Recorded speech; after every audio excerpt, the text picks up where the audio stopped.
Hello everybody and welcome to Mark Goldbridge, That's Football. It's North London Derby Day. It's Spurs against Arsenal in what is, I think, one of the most exciting North London derbies we've had in a long time. And maybe that's because I think if Spurs win this game, they go 11 points clear of Arsenal. And yet they've played the same amount of games. So, enormous game. Of course, that flips the other way. If Arsenal were to find a result, then they would close the gap, of course, onto Spurs. And I feel that it is a must-win game for Arsenal today. And look, what I would say straight off the bat is that because it's a London derby, anything can happen. It's very much like the Manchester derby that United have got next week. Anything can happen. And Arsenal definitely do need to find a result in this match today. But for Spurs, the chance to go top of the league again. And really, who is the best team in North London at the moment? Arsenal will still think it's them. They won the FA Cup. But right now, Spurs are in a better place. But Arteta's clinging. Look, I think Arteta's already clinging. A year into his job, there has been high points like the FA Cup, but, since that win against Manchester United, I don't think they've won in the league, drawing with Leeds, losing to Leicester, and then losing last week, of course, as well. So they have got issues, and losing to Wolves last week, of course. They have got issues, and they need to improve. So it's going to be big. It's going to be very, very big. And I think that if they don't manage to get a result today, then questions will be asked, of course. Please subscribe to the channel if you're new, bottom right-hand corner, and smash a like on video. That would be appreciated. But there is a party, because there's a Thomas party. So we're having a party. Thomas Partey starts for Arsenal. Let's go through the team news. Spurs obviously at home, and there will be some fans in the ground. Don't know what your thoughts are on that. We will be talking a bit about some of the weekend stuff as well. I certainly want to talk about the West Ham game with Manchester United and VAR. To me, it looks like the ball did go out, but are we really going to worry about things like that nowadays? I know rules are rules, but it was a bloody great goal, and ultimately, all right, maybe it was an illegal goal, but we don't have the technology for that. And do you want the technology for that, VAR? Do you want cameras above the lines? Not for me. Lloris is in goal for Spurs. Aurier, Alderweireld, Dyer and Reguilon are the back four. Sissoko and Højbjerg, Son, Lo Celso, Bergwijn and Kane. No Ndembele, not even on the bench. So I presume there is an injury there. On the bench you've got Winks, Bale, Hart, Roden, Lucas Moura, Davies and Vinicius, Vinicius, who I think they've got a very strong bench, Spurs there.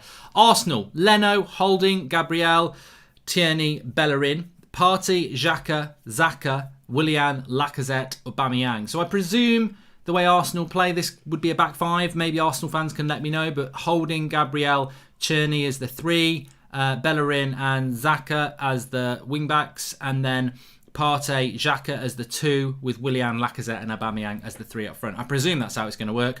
On the bench, they've got Ceballos, Runarsson, Maitland-Niles, Mustafi, El-Nini, Willock and Nketiah. So I think that Spurs definitely have the better bench. And if you're interested in league positions at the moment, you have to keep using that, if you've got a mouse with the circle thing, you have to roll that down to find Arsenal. Currently in 15th place with 13 points. And there is, they're not going to get relegated because Burnley, West Brom and Sheffield United are shite, but they are in a big, they're not having a good season, Arsenal. They're in 15th place, and if they lose today, Spurs will go to the top with 24 points, which would mean they're 11 points clear of Arsenal after 11 games. That's some going, that is, and that's something that's going to really hurt Arsenal. So they need to get something out of it. My prediction for this is, I want to talk about Chelsea versus Leeds as well. Some people talk about that. My prediction for this is that I can't see any other result than a Spurs win if it wasn't for a London derby. I think Arsenal's opportunity here is that it's Spurs-Arsenal. And, traditionally this is a big game. It means a lot to both sides.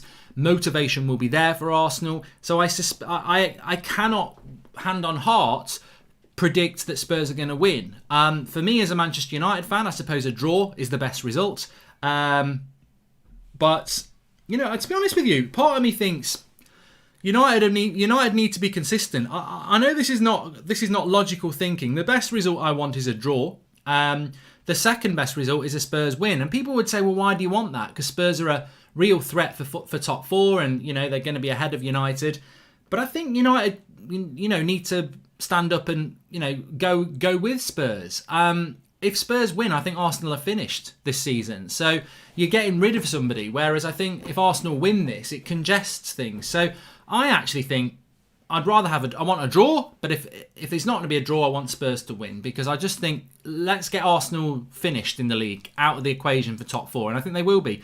If Arsenal lose today, they're out of it. And people can say, well, that's not the case, you're being a bit unfair on Arsenal there. Am I, though?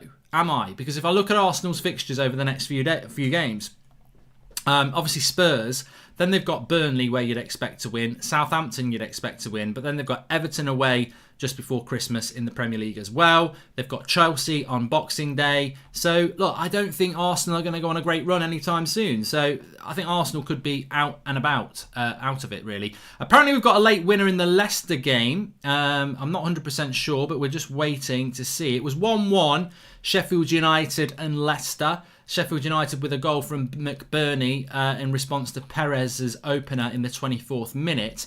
We'll wait and hear on that, but I think Vardy's won it at the end. Vardy broke the corner flag. So maybe Vardy has won it. I think Vardy's won it at the end. So hopefully we're going to get some of those moments tonight, this afternoon, this evening as well. I'm excited about this. I think, obviously I'm not an Arsenal fan and I'm not a Spurs fan, but there are some games in our Premier League that we are blessed to watch and enjoy. So I hope that you will get as much enjoyment out as I am. I'm excited for this. Christmas time is upon us now. It's a Sunday afternoon, dark Christmassy Sunday in the UK, and nice to see some fans back in the ground as well, which I think is a real positive, and I'm hoping that they're going to deliver. And Arsenal Spurs games do tend to deliver, to be honest with you, and I'd be very surprised if we got a 0-0, and even if we did get a 0-0, I think there'll be some tasty goals, some tasty tackles in there. Thanks for the super chat from Ewan Black. You can do that through the $sign. Thank you very much for that. He says, would you sack Chris Wilder? Look, some people said Chris Wilder was manager of the year last year.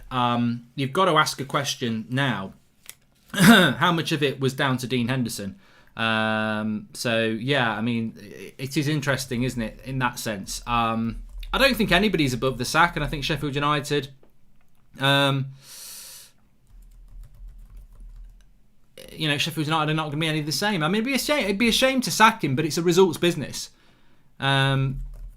But he was a contender last year, and now he's not.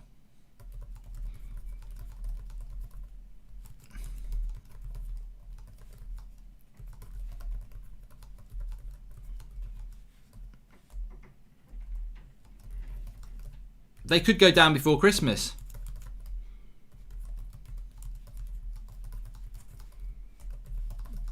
And you also have to say how much is down to Dean Henderson. If they sack Chris, Sheffield will get relegated, says Jay. I mean, I just don't think they're a very good team, and maybe they've been figured out. Vardy is the second best striker in the Premier League, says Road to Dawn. I'd be interested to see who the best one is. And Chelsea lead, says Prasanna. So just very, very quickly, look, we've got the Arsenal Spurs team news. We're about 25 minutes away from kickoff. Very much looking forward to it, of course. Let me just reset the clock as well, because that's going to irritate people. It irritates me that it says 50 minutes and 10, so I will sort that out. So a little bit of a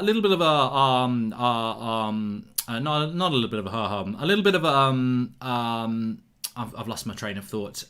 Discussion about the Premier League weekend so far. So, I mean, look, I think when you look at it, Leicester have won again, so the table at the moment sort of takes shape. And I look at this, I mean, look, it brings in Spurs and Arsenal, but Chelsea are currently top with 22 points. Spurs are second with 21, but they've got that game about to be played. And Leicester are in third place with 21 points, with Liverpool also on 21 points, who play Wolves tonight.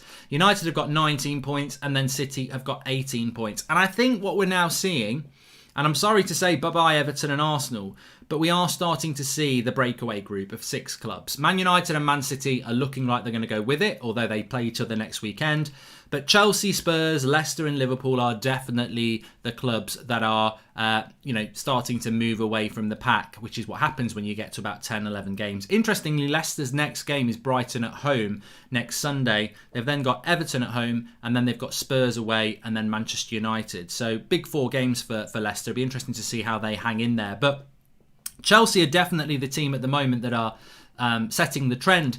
And, maybe a lot of people will like what I'm about to say. Maybe a lot of people won't do. And I'm not saying it in an offensive way. I'm saying it, I've got, what's on my telly? Little, oh my God, little antelopes swimming in the water and a big bloody crocodile. It's on BBC. He's just ate it. He's literally just ate it whole. It's like that. It's tiny. If that's the crocodile's mouth, it's like that. But it's swimming around in the water. Get out of the bloody water. What are you doing in the water? And they've just got out of the water and there's a bloody tiger there. Oh my God. Some people have it hard. Oh my life. I don't believe it. It's just swam. It swam across. It's escaped a crocodile and now a cheetah's had it. Oh, I hate watching wildlife. And the crocodile's coming back in now. Bloody hell. That is hard. That is hard. We're meant to be watching a football programme here, but I was watching the end of the snooker. And the tiger, the cheetah has got the antelope. He's trying to get it out of the water. But the crocodile fancies it. This is ridiculous. The crocodile might fancy it. Oh, I'm not watching that. Get me the North London derby. I mean, this could be Arsenal. This might be a metaphor for the Arsenal game. Who knows? But anyway, God, the things you see when you're live. But what was I talking about? I was going to talk about the Leeds and Chelsea game. My feeling was that the Chelsea game was very much... I don't think Lampard's a better coach than Bielsa. I think Lampard's got better resources than Bielsa. And we do see this, and it's just, it's the circle of life. It's a bit like that antelope, isn't it? It's the circle of life. You get eaten by a crocodile. It's unfortunate. Mark, you should do wildlife watch-along, says Alex.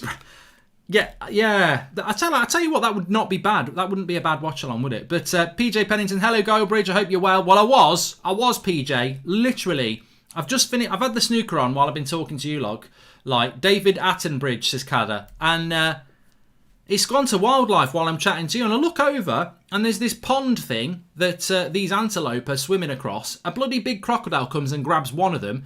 One of them makes it, and he's like, up yours, crocodile. And then this bloody big cheetah cat thing jumps out and eats him. It's like, that's just your luck, isn't it? But anyway, Chelsea versus Leeds, I thought was a good game. I just think Chelsea have got the better quality. I can't wait for United to play Leeds in a couple of weeks. I think Leeds are they're a breath of fresh air. Leeds, they're not going to do anything great this year. They need to bring better players in, but what a great coach Bielsa is. And I think if you gave Bielsa Chelsea's side, he would batter Lampard's with Leeds' side. So to me, I think Bielsa's one of the best coaches in the league, and I think we all knew that was going to be the case. But Chelsea deserved the win. They had the better players. And that miss from Werner was ridiculous, wasn't it?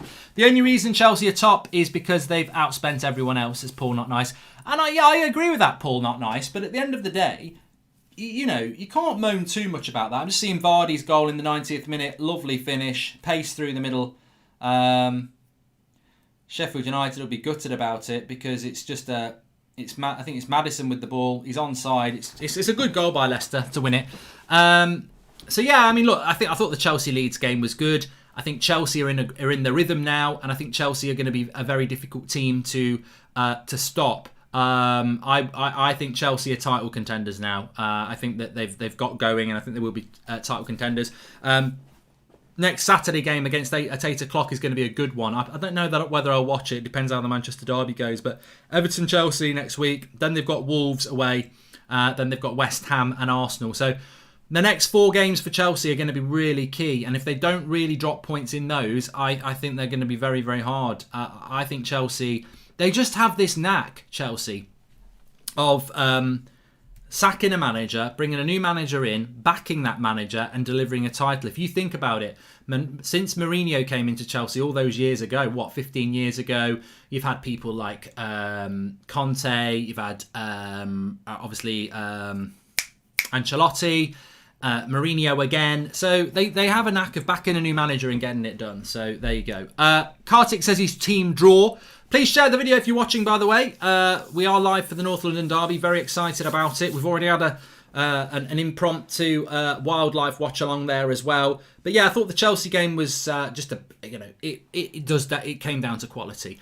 Other games yesterday, obviously my team, Manchester United, beating West Ham. I was thinking about it today. First of all, let's talk about the most controversial moment was the Paul Pogba goal. Not because Pogba scored. It was a great, great goal. and I thought Pogba had a good game. Bruno was the game changer with Rashford, of course. But the goal that Pogba scored, did the ball go out of play? And to be honest with you, I don't care. I don't care. I said this morning on the United stand.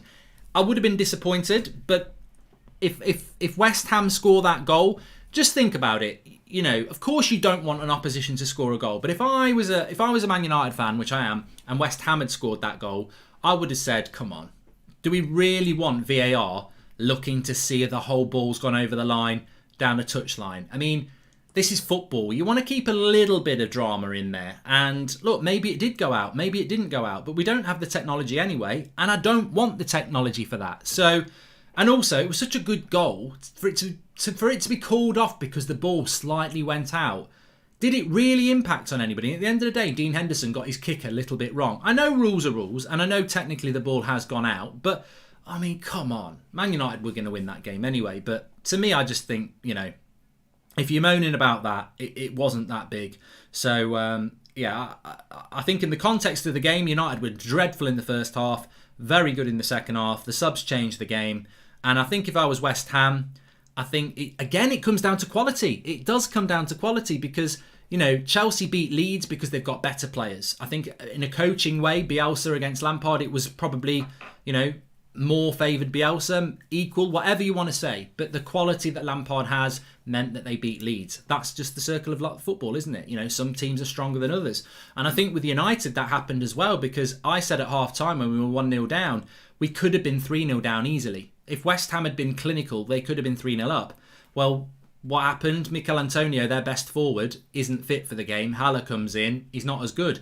So we benefited from the fact that West Ham probably just didn't have that quality in the number 9 position, and we were able to come back into that game. So very, very happy with it. But yeah, we were a little bit girt ball there. Tamtek says the ball didn't go out anyway. I mean, whether it did or it didn't, is it really the sort of thing you want to come out of football? I mean, to me, it's just not that bothering.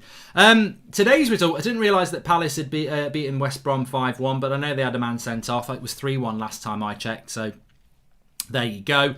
And then obviously Burnley-Everton was the lunchtime game, and Man City beat Fulham. I mean, bloody hell, you know, what was that? It's not really a shock, is it? Not really a shock at all. So yeah, that's the Premier League roundup, and we've got 15 minutes to go. How do I think this game's going to go? I think that it's my score prediction for this is probably 2-2, just because it's a derby. I think as I said, if this was Spurs against Leicester, I'd say Spurs. It's only because it's a North London derby that I give Arsenal a chance. If you can't get yourself up for a derby, it's effectively a cup game, and Arteta has already shown in cup games he can deliver. They won the FA Cup. I mean, let's not take that away from Arsenal. They won the FA Cup, and they've probably got a better 11 than the team that that won the FA Cup, because they've got Thomas Partey in it. So Arsenal have definitely got a chance. There's going to be fans in the ground, of course. They've got a chance, and they could get something out of the game. But yeah, I'm going to go with a draw in it. I'm going to go with a draw. Are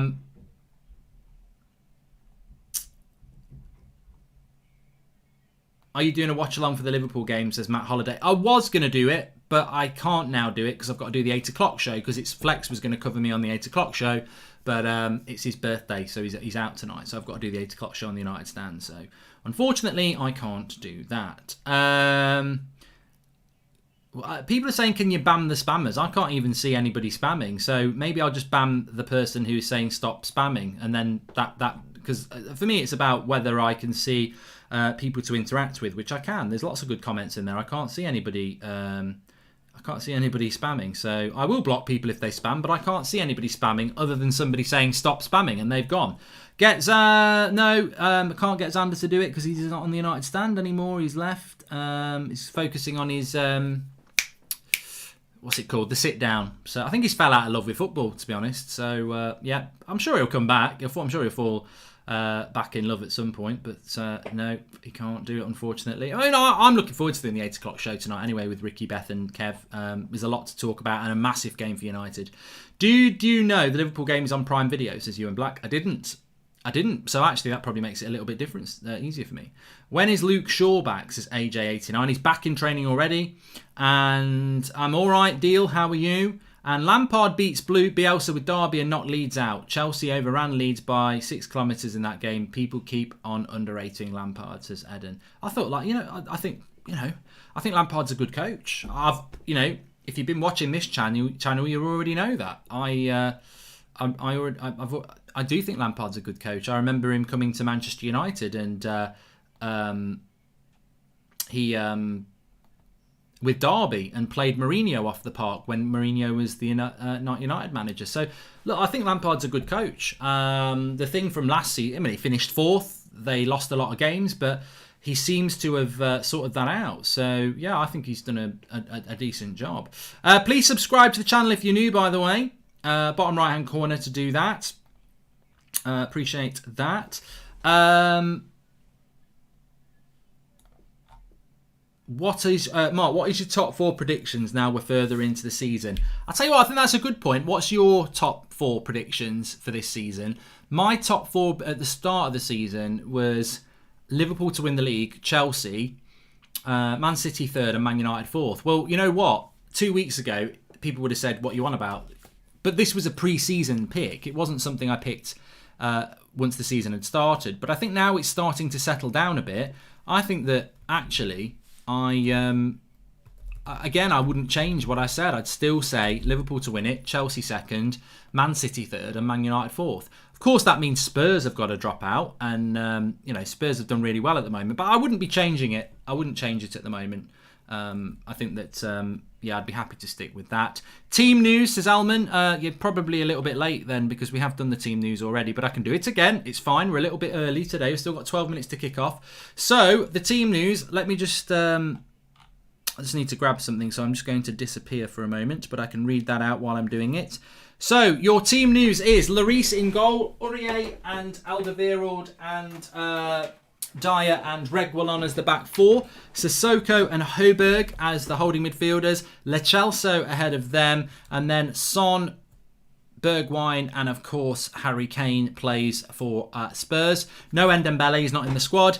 Arsenal, Leno, Holding, Gabriel and Tierney as a 3, with Bellerin and Xhaka as the wing backs, Partey and Xhaka as the holders, and then Willian and Aubameyang as the wide players with Lacazette through the middle. And I tell you what I will say, and look, mock me if you like, but I would say this. I was playing some living room football on Wednesday afternoon, and I did the North London derby, and Arsenal won 7-3 with 6 goals from Lacazette.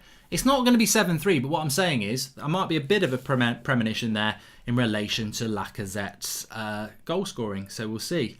Thomas Partey hasn't been injured in the warm-up because I'm looking at him on the screen. I love these people in the live comments who try and wind people up. And we're literally looking at Thomas Partey on our screens here in the UK. And he has not got injured. He is absolutely fine. So there we go with that one. What's your score predictions? I think that's important. I'm going to go with a draw.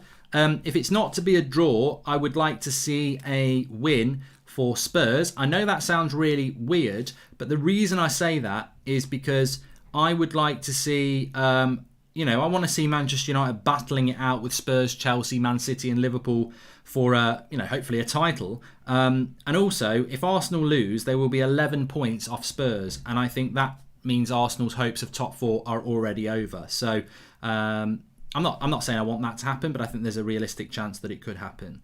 So we can see about that.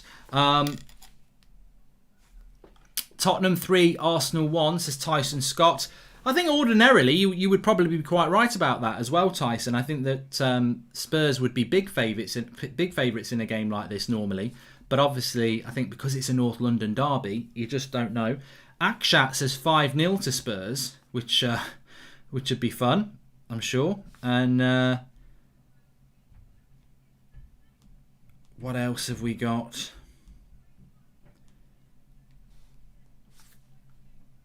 0-0.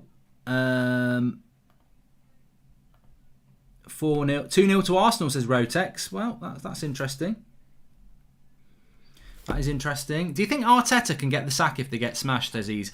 I'm glad somebody brought up Arteta. I didn't know whether to go into it, but look, we're going to have a lot of time to talk during the game anyway. Please subscribe to the channel if you're new. I was just trying to see there how we're doing in relation to subscribers. But please subscribe if you're new, bottom right-hand corner.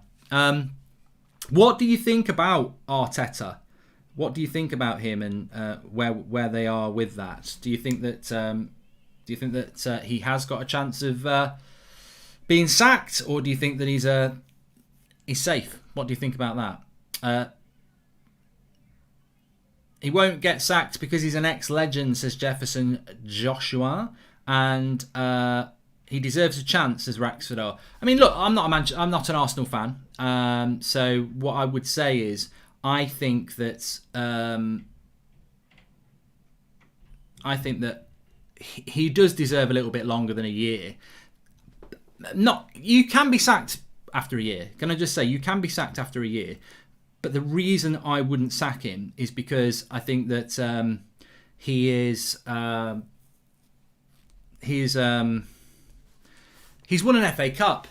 He won an FA Cup in the summer, and I think it would be harsh. I think you've got to give Arteta the season. But what I always say about Arsenal fans is, will they give him that time? Do you think Arsenal could do a Liverpool and go 30 years without a title? They've already gone half the way, 16 years since the last one, says Kyle.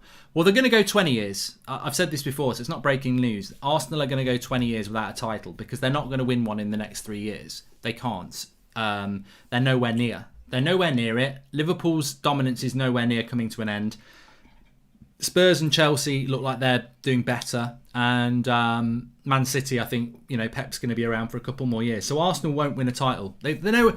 I mean, look, Arsenal fans can take offence to that, but they know it. They know it as well. They're nowhere near winning a title, are they? They're just not. So they're not going to win a title anytime soon, and they are going to go 20 years. But what Arteta is meant to be doing is building something. I think you should get an American on the show, someone who rocked your sweater in their audition video with a slightly big head. Just saying, says Daniel Luciano.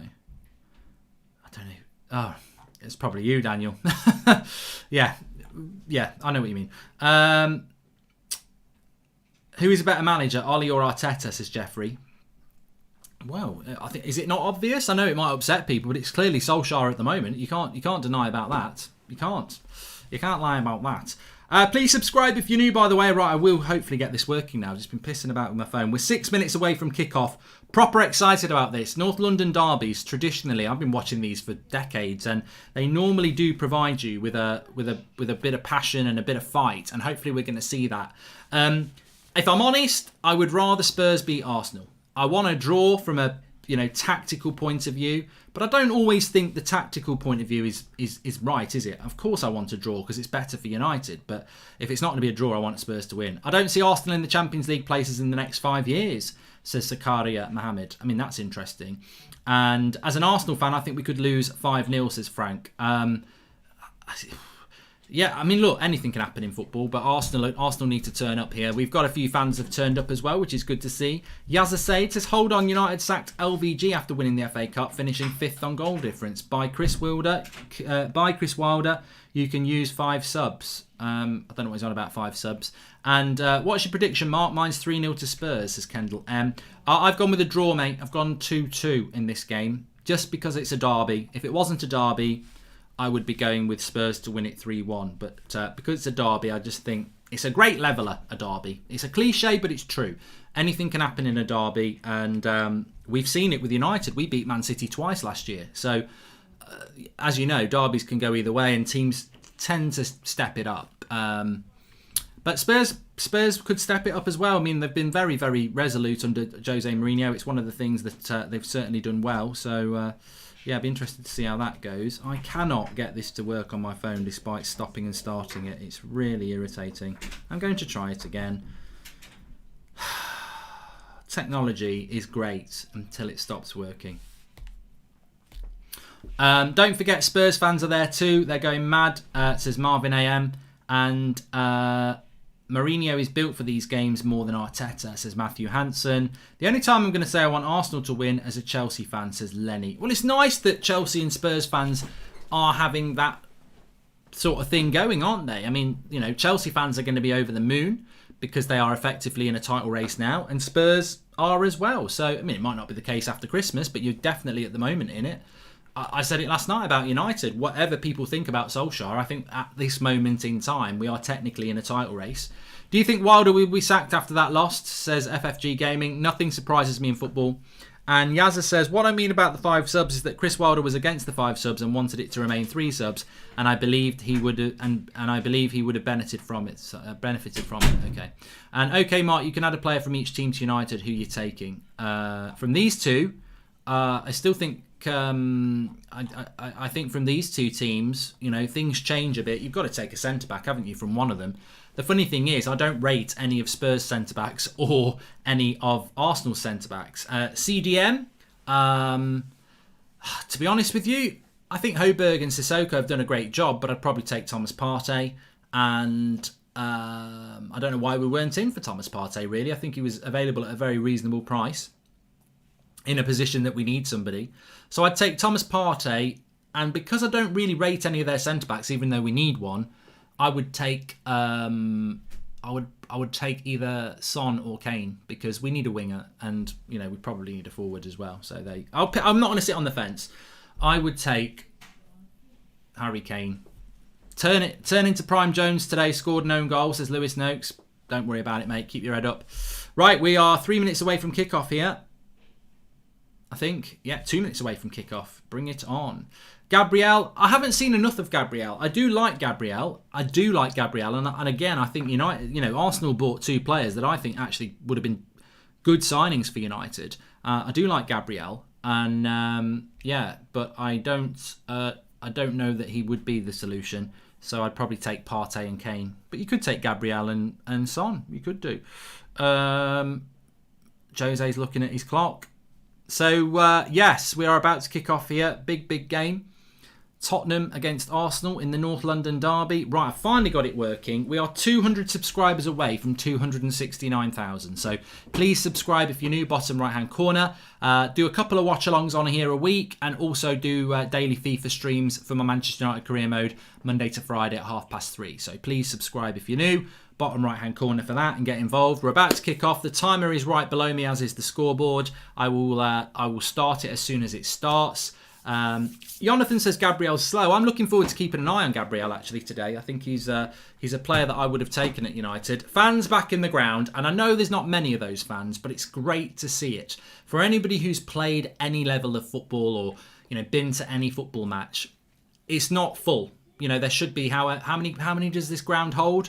It's not full, but even 2,000 people in there, they make a noise. They do make a noise, and the fans can respond to that. So it's great to see some fans back in the ground. And what I want to see is, I don't want to see us going backwards with fans in the ground. I'd rather start off with tiny steps and getting 2,000 in than we see 2,000 in and then they end up not in there for a few months again. So hopefully this is a big step forward for fans in the ground. I hope so, anyway. So we're about to kick off here. Players take the knee. And should be a cracking game, this.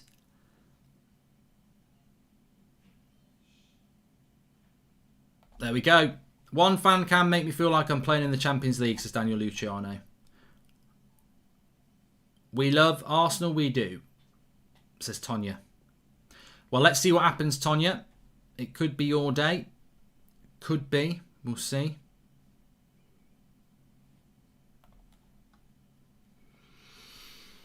And there's an early collision there between Lo Celso and Thomas Partey, and he's given a free kick. I think the referee's Martin Atkinson, isn't it, today? France have been robbed in the rugby. I didn't even know there was any rugby today. Let's have a look.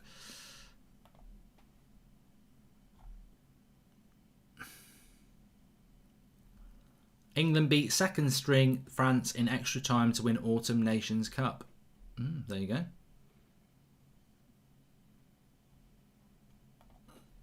If you're interested in the rugby. Anyway, we're interested in the football, that's for sure. Good interception by Reguilon. It allows Son to get on his toes. Gives it into Harry Kane. Oh, bloody hell, ref. He should be going in the book there for Xhaka. Xhaka should go in the book there. He nearly bloody flew Harry Kane back to... Well, he's already in England, but... Atkinson obviously deciding he doesn't want to give yellow cards away early, but I probably wouldn't. I agree with the referee there. I wouldn't be booking Xhaka for that. But it's a central free kick area, about 30 yards out. Eric Dyer. I mean, do they have a free kick specialist at Spurs? Not really. It's a rugby tackle, says Begsy. Barca versus Juve, says Bizwat. I think they play on the same night as United, mate. So I'll be doing United versus Leipzig. And Daniel Luciano says the fans clapped during the knee. Classy move. So early free kick here for Spurs. 30 yards out. Dead central.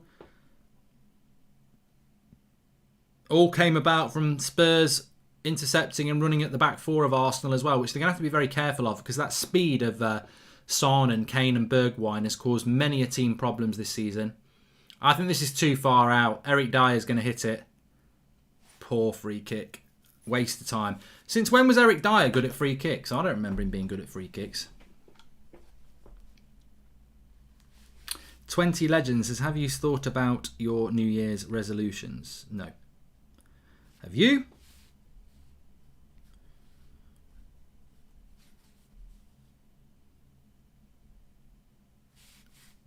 So, goal kick, Leno, big kick. I'm trying to find this here. I don't like to spread false information. How many goals has Aubameyang scored in the Premier League this season? Is it true that he's only got one penalty?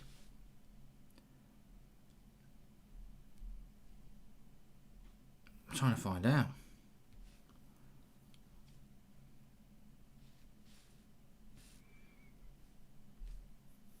He's got 2 apparently. A lot of people saying 2.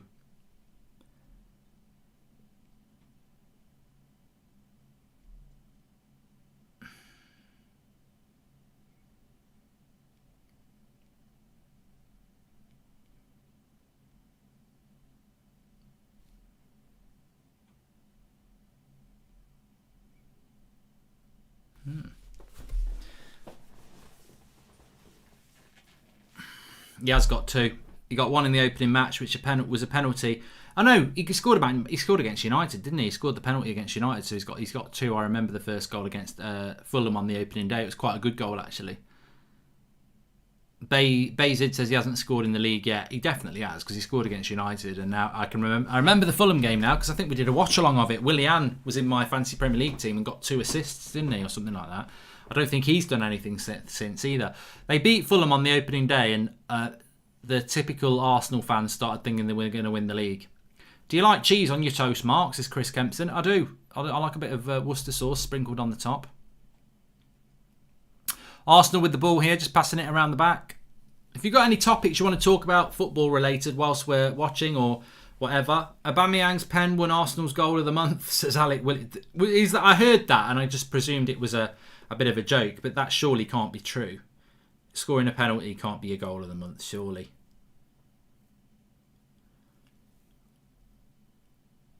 A few tackles going in there. Foul by Harry Kane on Lacazette. Bit of a fiery start, which is what you want to see in the North London derby. I'm glad to see this. Excited for the Euros next year, says Wrestle News 365. Mate, it's got to happen first. I don't know. What do I want for Christmas, says Charlie Ellsmore, and I've also seen you in Solihull. Shout out for the Solihull Massive. Solihull's nice. Is a nice area. It is nice. What do I want for Christmas? I don't know. I've just asked for surprises. I mean, I was thinking about getting on the PS5 hype train, but I just can't be arsed.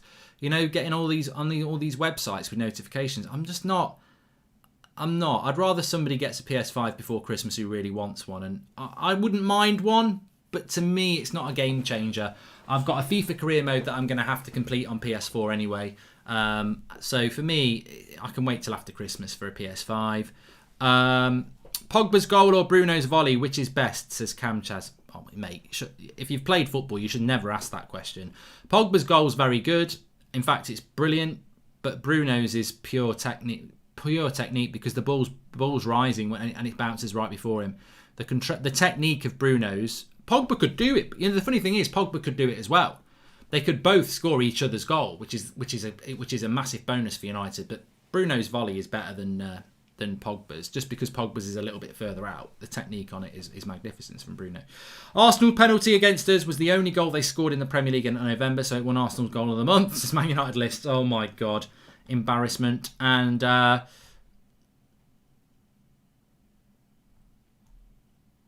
Pogba's... I've done that one, haven't I? Thank you very much. We've got over 7,000 watching now, which is fantastic. Share the video, smash a like, subscribe if you're new. North London Derby. North London Derby. I tell you what, it's peas and carrots, which I don't think is Cockney slang at all anyway. But it's let's hope it's the mustard and it's a proper game. Lacazette and Højbjerg off the ball there. I don't know what's gone on. But... I don't know what happened there, but there's nothing happening with VAR, so don't want to see any silly red cards in this game. 11 against 11. Don't want to see 10 against 11 in a game like this. TDM says Knowles really nice. It is nice. Knowle and Dorwich. That's where the posh people live. That's not where I live. And Mark, how confident are you that we will go through in the knockouts? Oh, I tell you what, Manish, I think we're spoiled. We all get a little bit of a... Well, not all of us. Some people hate Christmas. What about that story I told you before about... This is a true story. Local news, right? I'm watching it about 3-4 years ago. Sorry if you've heard this story before. And people can be allergic to things. There was this section in the film, in the local news, right? This girl is allergic to Christmas, but more specifically... She's allergic to Santa, and for the month of December she basically has to stay inside, because if she sees a Santa on the telly or anything like that, she literally throws up. It makes you think what happened to her as a child, like sinister, what happened to make you be like that. She makes out nothing did happen, but it's like she throws up every time she sees Santa. So some people don't like Christmas. She really didn't like it, but we're in a good situation. If you like Christmas and you like football, we had 2 cracking games yesterday evening. You've got the North London Derby, and then you've got United against Leipzig on Tuesday night, which, whether you're a United fan or not, you've got the opportunity that we could get knocked out and you can banter us because we're back in the Emmerdale Cup. So massive game, absolutely massive game on Tuesday night. But this is massive as well. Remember what I said. If Spurs win, they are 11 points ahead of Arsenal with 11 games gone. That would be a very big L for Arsenal. It's crucial that they don't lose. They've got to get something out of this game. Preferably, obviously, a win for them. Daniel Hacklam says, I'm allergic to Burnley, mate. You could say that. I don't think I've ever been to Stockport, Xenex, no. I've been to Wigan. I wasn't that impressed. It rained. Been to Warrington a few times around that area. I'm not doing Liverpool versus Wolves, Jack. I was going to do Liverpool against Wolves, but I actually am quite glad that I'm not, because I think it'll be a bit of a boring game. Wolves play quite defensive, don't they? And Liverpool, I think, will dominate them anyway. But I was going to do it. The reason I'm not going to do it is because I've got to do the 8 o'clock show on the United Stand with Ricky and Beth and Kev. Flex was going to do it, but he's out for his birthday. So United Stand, I've got to do that at 8 o'clock. Arteta is just a Spanish Tony Pulis, says Man United Lists. Have you noticed how a lot of people do this now? I started this off 2 years ago with... probably... How long ago was I calling Eden Hazard the Belgian Nathan Redmond? And now everybody does it. I hear it all the time. I mean, look, whatever. If people want to be influenced by me, that's great. I've seen people using green screens now that they've been mocking for 2 years. I just think, surely the evolution of anything is that people come up with new ideas. What do they say? Copying someone is you should be flattered, and I suppose I should be. But yeah, everybody does it, doesn't it? Green screens, analogies, influence bridge, yeah. But look, we need. I think fan content's fantastic. I really do. Fantastic fan content, but we do need to evolve. We need to have new ideas.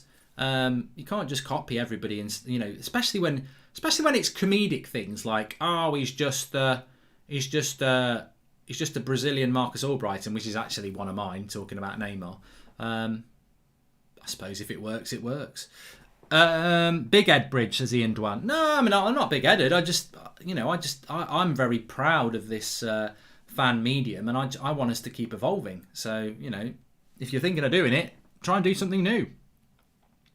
I've already watched Cobra Kai, Darth. I'm already caught up, so I didn't need to watch it on Netflix. I'll watch the next season at the start of January, but I'd seen them all on YouTube Prime anyway. I love Karate Kid.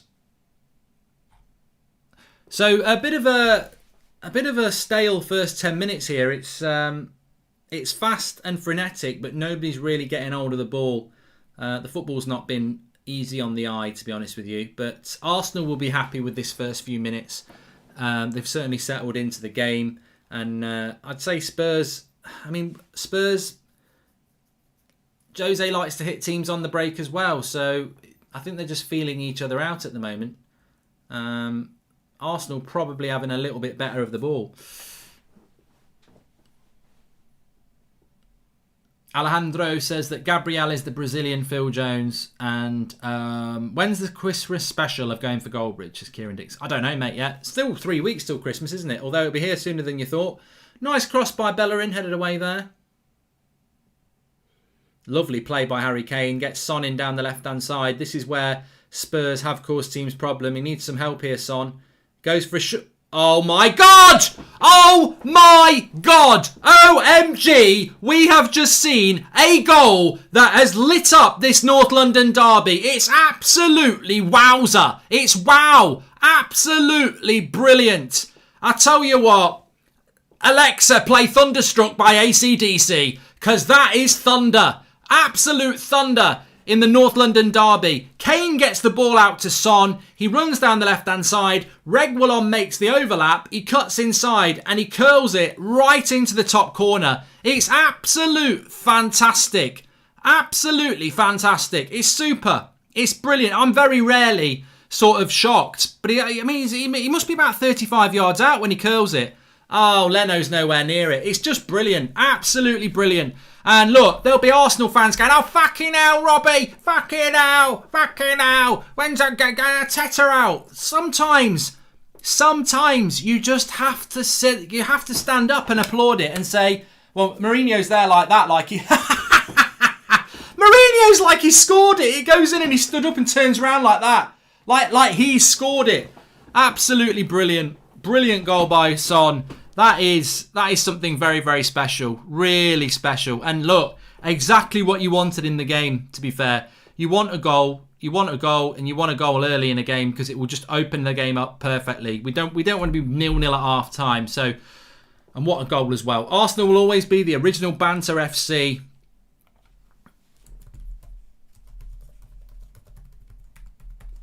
That is brilliant. 1-0.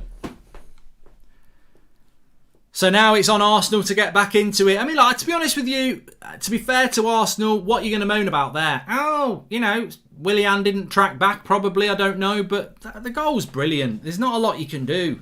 The dream we have as children fade away. Very, very good line from an Oasis song. Says Matt, come on, you Gunners. United came back. We can, says Zayn Miassi. And Arsenal play boring football, says Alex. Son is so underrated. I don't know why, Sebastian. I think he's...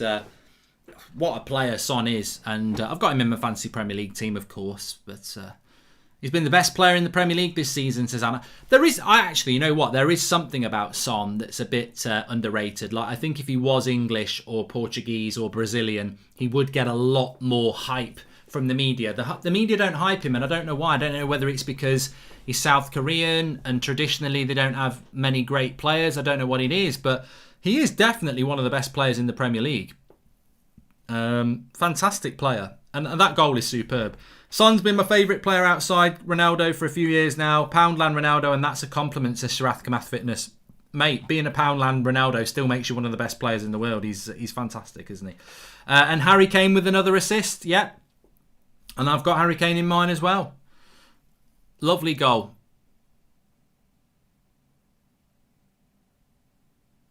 And look, Harry Kane deserves the assist on that, because I know the assist come from his own half, and Son must take about 6 or 7 touches before he shoots. But that's what you want from your number 9: hold up play and then free somebody else. But the goal is magnificent, absolutely magnificent. And belongs in a North London derby, really, because you score that goal against Brighton and everyone says it's a great goal, but it gets forgotten quickly. You score a goal like that in a North London derby and it's electric. And Arsenal are going to have to respond now. Let's see what happens.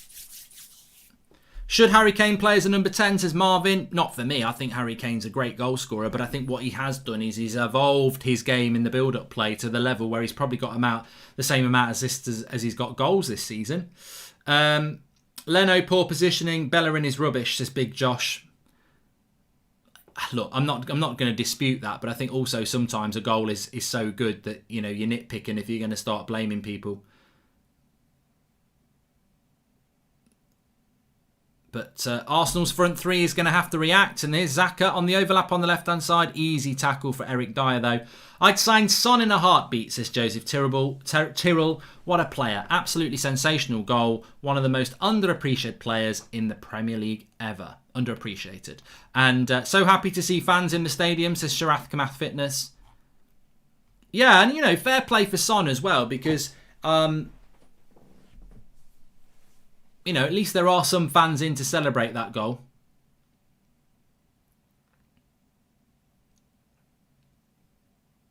Who's on the 8 o'clock show on the United Stand, says Pet Carney? Beth, Kev and Ricky with me.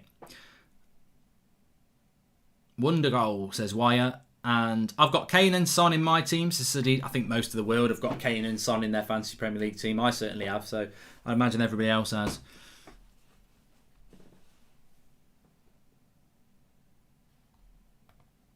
Watching this with an Indian takeaway here, Mark. Going to be a good watch, says Jake Colleran.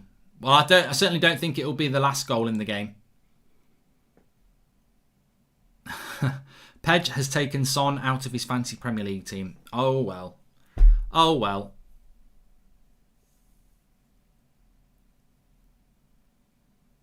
Adrian says, do you think this will start the Arteta out brigade? I think it's already started, mate, to be honest with you. I've got nearly 8,400 watching us, which is fantastic. Please subscribe if you're new, bottom right-hand corner. We're trying to get up to 269k. I think we're 100 off at the moment. So bottom right-hand corner to subscribe. Spurs leading 1-0 after 20 minutes here. An absolute banger by Son. Running it from his own half, cuts inside about 35 yards out and just bends it with his right foot round Leno. It's a lovely goal. Absolutely fantastic. Sadik says, I took Son out for Bruno. I think I've got Bruno. I'm going to have a look at my fancy Premier League team because I haven't changed it for 3 weeks. I keep forgetting to change it, but I actually think this week I might get away. I might get away with it a little bit because I've got a few points. I've definitely got a few points. So I've got Tellez, he got an assist. Fernandez got me 12 points as captain. Foden got me nothing because he didn't come on. But I've got Traore, who hopefully will start on the bench, so he would come on. Got Harry Kane, who's got an assist. Bamford got a goal, and Calvert-Lewin got a goal. Rodriguez did sod all. I've got Cherney, who's already conceded. Patricio and Cody. So I've got 44 points. So I ain't doing too bad. Not doing too bad, to be fair. Chance for Spurs to put a cross in here. Mark, your greatest 11, not Prem, just ever, says BZ. Oh, I can't do that sort of stuff, mate. It takes too long on a watch-along. Mark, what do you think about Millwall fans booing players for taking the knee, says Joel Morris? Well, I don't think it's the right way to express your dissatisfaction with something that's really important. So I don't think it's very good at all. And I think the FA will be dealing with that, you know. And it's quite easy to deal with, isn't it, when there's so few fans in the ground? It's very easy, I imagine, to highlight and ban those people who are doing it. And people will say, well, they've got a right to protest. Of course they have. But the club and the FA have also got a right to say they don't want that sort of thing in football. So ban them. That's what'll happen. I'm not saying that, you know, if they don't agree with the movement, that's their right, of course. But it's also football's right to ban them. So I think that's what will happen.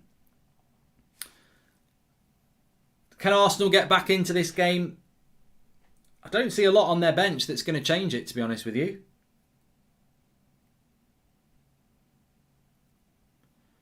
So I think the players on the pitch that they've currently got are going to have to change it. And I think that if Arsenal lose this game, the Europa League is literally their only chance of getting in the Champions League again.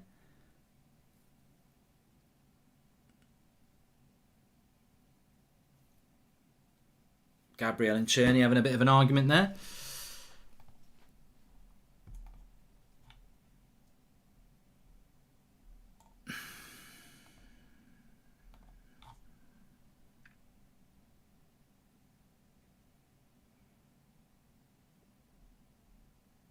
Jordan says Rodriguez would have had an assist if Sigurdsson hadn't bottled it.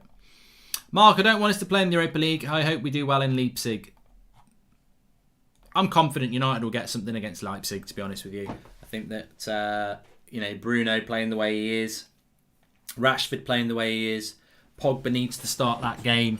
I think we'll have enough quality to get at least a draw. De Bruyne and Bruno are the two best midfielders in the Premier League. Manchester derby will be fire, says Cool Post Bro. I mean, look, the Manchester derby is going to be very exciting, but any United fan's going to tell you that it's all about Tuesday night. I mean, we could be...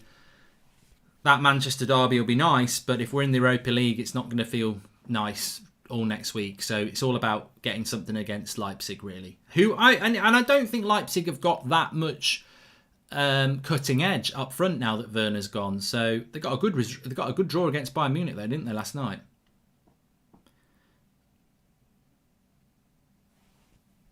Mark, why haven't United got the best out of Mourinho? Every other club did. Our coach is making the difference, says Akil Rashid.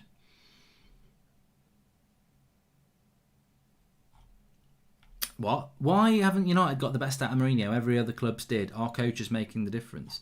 Well, I don't know why it didn't work with Mourinho. Nice ball into the box for Willian, and he's still got it in the box. There's plenty of Spurs players back now.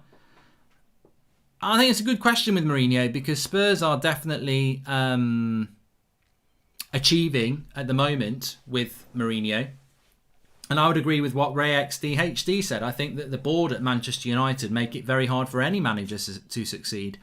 I do know that some of Mourinho's targets were not right for Manchester United, though. I mean, he some of the players that he wanted were just not United quality players. But if you're going to bring a manager in, then you've got to trust that manager. I don't think Mourinho was ever a good fit for Man United, really. I don't think he was ever a manager that was going to win over the fans with his style of football. But having said that, Spurs fans are quite, resolute on how they want to play, and they have been quite entertaining. So I think ultimately, like with any coach, you just don't get the backing at United the way that you want it. So opinions on the old wacky backy, says Palmarius. Don't really have any, mate, to be honest. I don't smoke it. Arteta out. He clearly wasn't ready. Kroenke out. Why are we being beaten by this small team? Embarrassing, says Zane. It's only 1. It's only 1-0, Zane. There's plenty of time.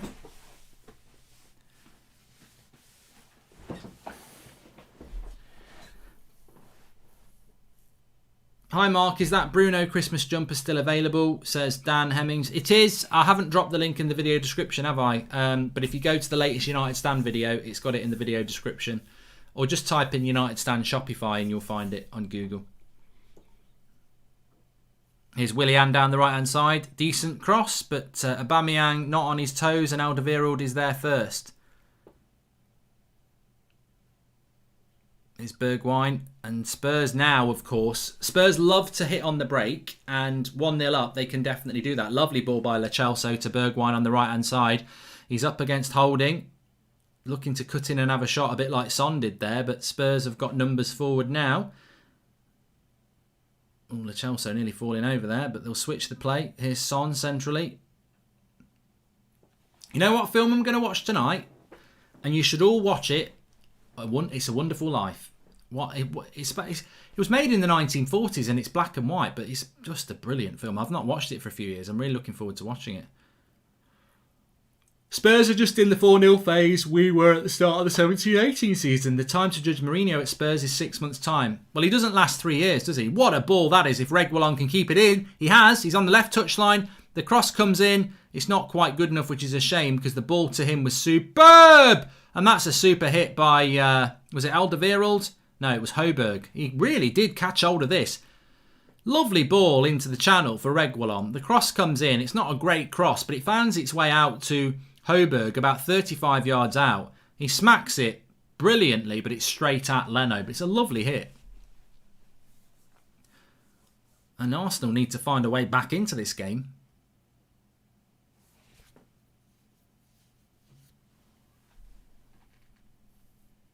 I can't. I'm rubbish with names, Leon. I'm absolutely rubbish with names. So if I've pronounced his name wrong, sorry. Would you rather Tottenham or Chelsea win the league? Says Ibrahim. For me, Tottenham. I don't mind Tottenham. I used to watch a lot of Tottenham under Pochettino and Redknapp. Haven't watched them as much under Mourinho because I think stereotypically I thought they'd be boring, but actually I've watched a little bit more of them this season, and they are quite they're a decent team to watch. And of course, Spurs have never won the league before, so I find Spurs inoffensive.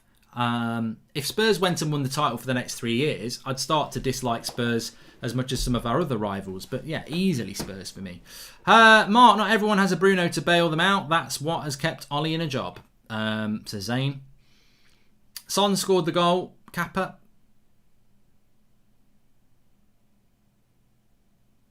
What would you do tactically if you were Arsenal? Says Romeo. I wouldn't play with I wouldn't play this formation, which is basically a back five. I would. Well, he's actually gone to a back four now. But I think it starts. It's an adaptive formation. It's a back five when you haven't got the ball, and then it becomes like a 4-3-3 when you have got the ball. But I think it's the disappointing thing I would say about Arteta, and I'm not disappointed because I don't want Arsenal to do well. But when they got Arteta, I thought, hold on a minute. He's been assistant coach for Pep Guardiola. We know how Pep plays football. Obviously, it's going to take a bit of time, but Arsenal are going to evolve into a really good tiki-taka style footballing team. And we've just not seen that at all. So I'd feel a bit shortchanged if I was an Arsenal fan because they just haven't evolved the way that they play. They don't move the ball around better than Spurs, do they? They don't. Their passing is pretty shit, really. So I don't know what the Arteta influence is. All I've seen Arteta do well at Arsenal is park the bus and hit teams on the break. Like they beat Liverpool last year, didn't they? They beat Man City in the Cup. They beat Chelsea in the Cup by defending well and hitting teams on the break. But where's the actual Arteta revolution in relation to style? We just haven't seen that. And Arsenal fans have said, well, you've got to give him time. But it's been a year now. Hypothetical scenario, Bruno injured for the season, so where will United finish? Will they finish top four or not even in the top seven? I think they'd be around fourth or fifth, mate.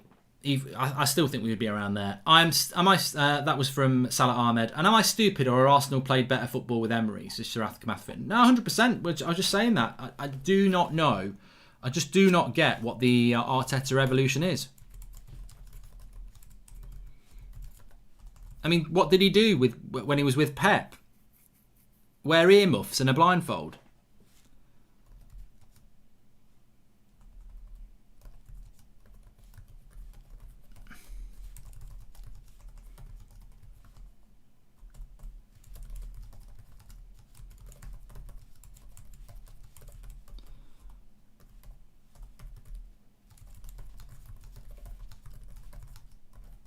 So they're just passing the ball around now. But then the reason I know Arteta is not, he's not really. Here we go though. Tierney left hand side, not a great cross. That could have been a good chance to score there.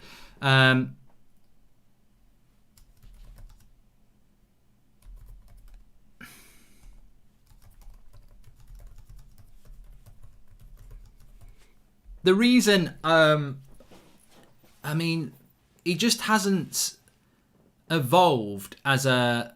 Well, Arsenal haven't evolved. I think the football probably was better than Emery, under Emery. And the simple reason for that is that if Arsenal were playing anything like Man City, and if he'd brought anything similar to what happened at Man City, then they would be a lot closer. Here's Aubameyang. Don't let him get on his right foot. Nice ball to Xhaka. Cross comes in. Headed away, and Spurs will clear away. Could have been a chance there. Yeah, they don't. Like when you watch Man City play, they're very compact and they move close to each other. But Arsenal players are miles apart, so that he's not even trying to play that way. James Thornton says Arsenal can have Poch. Poch wouldn't go to Arsenal, would he? Never in a million years. He's got morals. Please subscribe if you're new, by the way. We're 100 subscribers away from 269,000. Bottom right-hand corner, click it and subscribe. Really appreciate that if you could. Let's see if we can get to 269,000 tonight, this evening. 1-0 to Spurs here. I love you, Gabby, says Tom McBride. I'm not Gabby, but I presume it's a message for somebody called Gabby from Tom McBride. So Gabby, could be Gabby Agbonlahor, might be a Villa fan.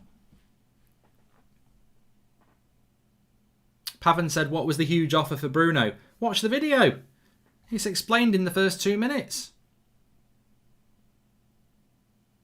Better goal, Pogba or Son, says Mashru. I think Son. Because Pogba's, it's a bit of a dead ball. He's just curled it in. I think Son, it's a dribble and a finish, isn't it? So both very good goals, but I would be unbiased and say that, yeah, it probably was that one.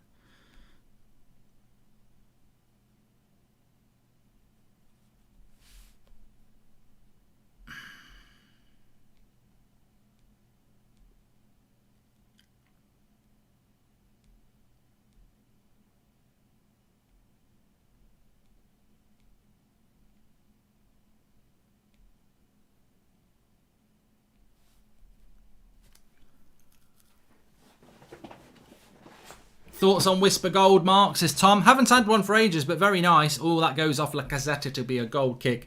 Arsenal lost their hunger after winning the FA Cup, says Akil. Yeah. We've won the FA Cup. We've achieved our dreams. We've hit our ceiling. It's only going to get worse. It's never going to get any better than this. We've done what we can. We're no better than that. Yeah, they're riding off that FA Cup, aren't they? Dreams achieved. Downloaded. There's nothing. Completed it, mate. We've completed it. We've won the FA Cup. Who would you take from this Arsenal side at Manchester United, says Alan Perez? Well, look, some people might not be a Manchester United fan, but who would you say? Normally it would be Aubameyang, and I still think he's a very good player, but it's like the Arsenal new contract curse, isn't it? So yeah, it would be Aubameyang, wouldn't it? Maybe Partey, but you know, Aubameyang's a very good player, but Thomas Partey would be what Man United need more than Aubameyang, to be fair. But Aubameyang is Arsenal's best player still. I'm not convinced about this Gabriel. Just because you're quicker than Lindelof and Maguire doesn't mean that you're necessarily the solution to Manchester United's problem. My postman's quicker than Lindelof and Maguire, but I wouldn't want him playing centre-back for United. Another free kick. A lot of free kicks going on in this game. It's a bit stop-start, but obviously Spurs have got the 1-0, so that's all that matters to them. Ishmael says, what are your thoughts that Real Madrid could be playing Arsenal in the Europa League? Look, Real Madrid are crap this year. Arsenal could beat Real Madrid. So just because Real Madrid, you've got to be careful of worrying about the name and not what's actually going on. I don't think Real Madrid in the Europa League automatically win the Europa League. There's a reason they could be going into it. Watch out, 2v2 here. Lo Celso up against Holding into the box. And Holding does well to get a corner, block it and get a corner there. Zane says, United fans, you lost 6-1. You have Bruno, that's the only difference. I know, Zane, we did lose 6-1. We also lost to you, but you've not won since. And we're miles ahead of you. Football in the Premier League, it's not about individual results. It's called a league. And I don't mind us losing to you if we're miles ahead of you on points. So, I think this is the problem with Arsenal. They win individual games and then they think we've made it. And the reality is there's another game next week that you then need to go and win. If Man United are inconsistent, Arsenal are incompetent. Zonal Markbridge, how are Tottenham and Arsenal marking on corners? Says Shout It Out 79. I don't know what your point is, mate, but thanks for the super chat. If you want to clarify it further, let me know. And Arsenal are a Poundland Fulham, says Cam Chaz.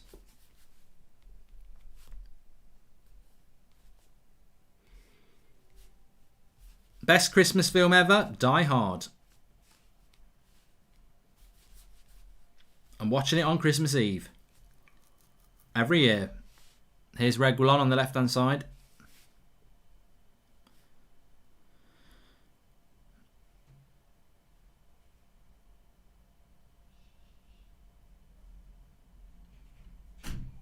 Son or Sancho, Rohan. What, if I could take one of them at United right now, it'd be Son. Premier League proven. All right, he's a little bit older, but that's the one I would go for. I think, wouldn't we all do that?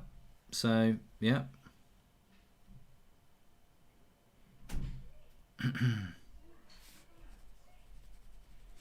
Don't you cry tonight, I still love you, baby.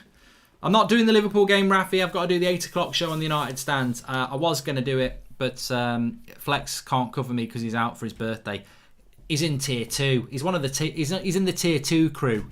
It's like gangs, isn't it? You know, I'm in tier 3, so I'm always in. He's tier 2, so when he says it's my birthday, I'm going out, I can't really say you're not. You're staying in and doing the United stand. It's like, go out and enjoy yourself, mate. But, yeah.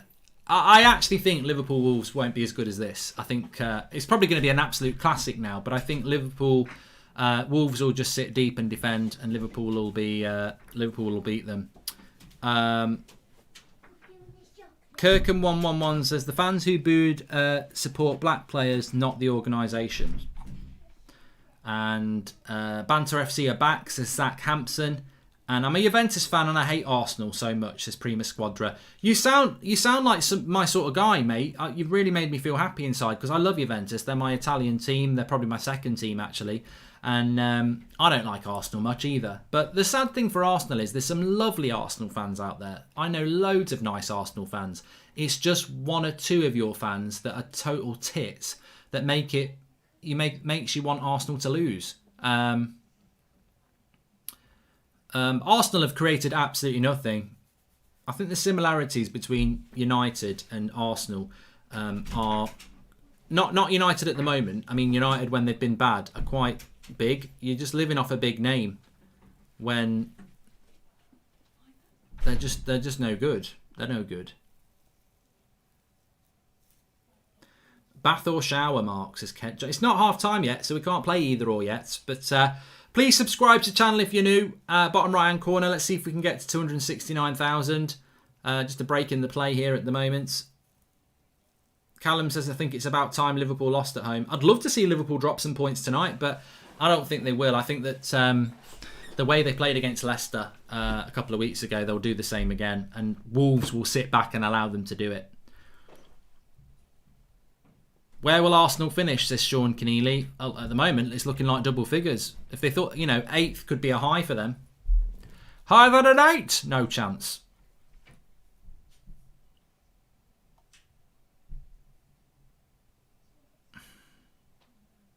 I've said this before, though. I've said it a few times. When you follow your club and it's not doing well, it's a very frustrating time. And I totally understand people who are losing their shit about it. But what I have said a couple of times over the last few weeks about Arsenal is, apart from laughing at them, it's not.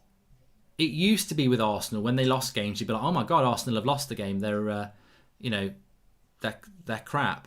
But what we're seeing now is that it doesn't surprise me when they draw against Leeds. It doesn't surprise me when they lose to Wolves. It doesn't surprise me that they're losing to Spurs.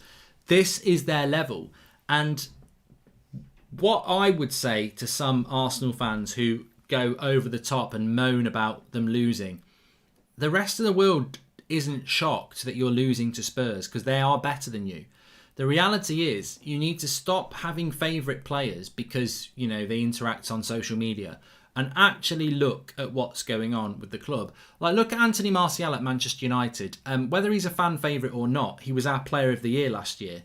He's been poor this season. I love Anthony Martial, and I think some of the criticism he's had is really unfair. But I love Anthony Martial, but he's been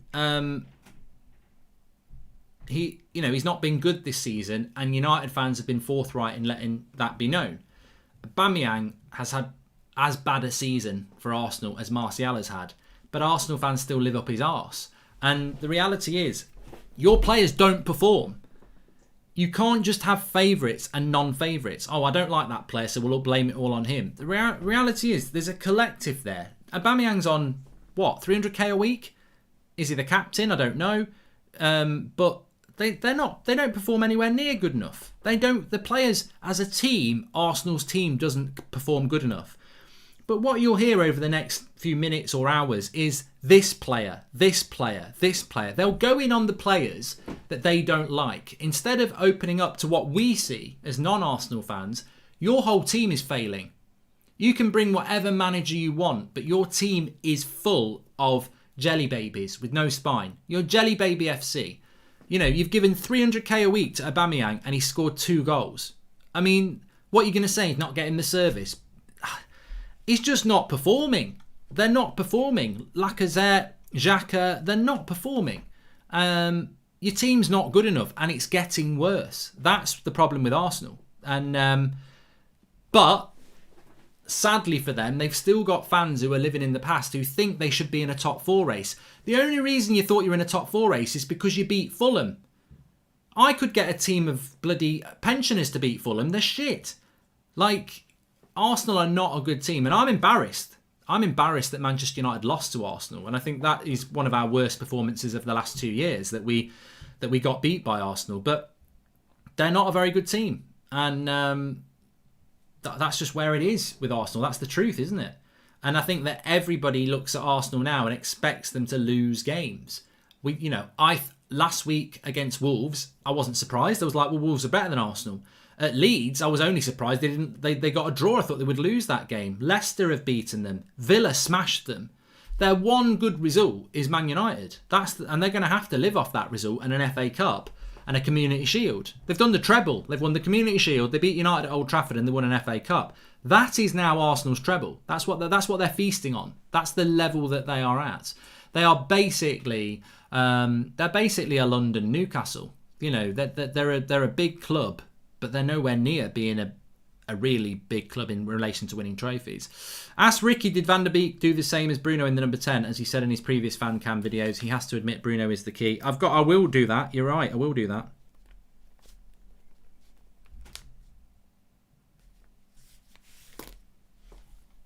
Thanks, Salah. I will mention that. That's on the list now. Mark, the throw last night was out and West Ham dominated you. Ollie has 9 lives. Free kick there from Lacazette wide.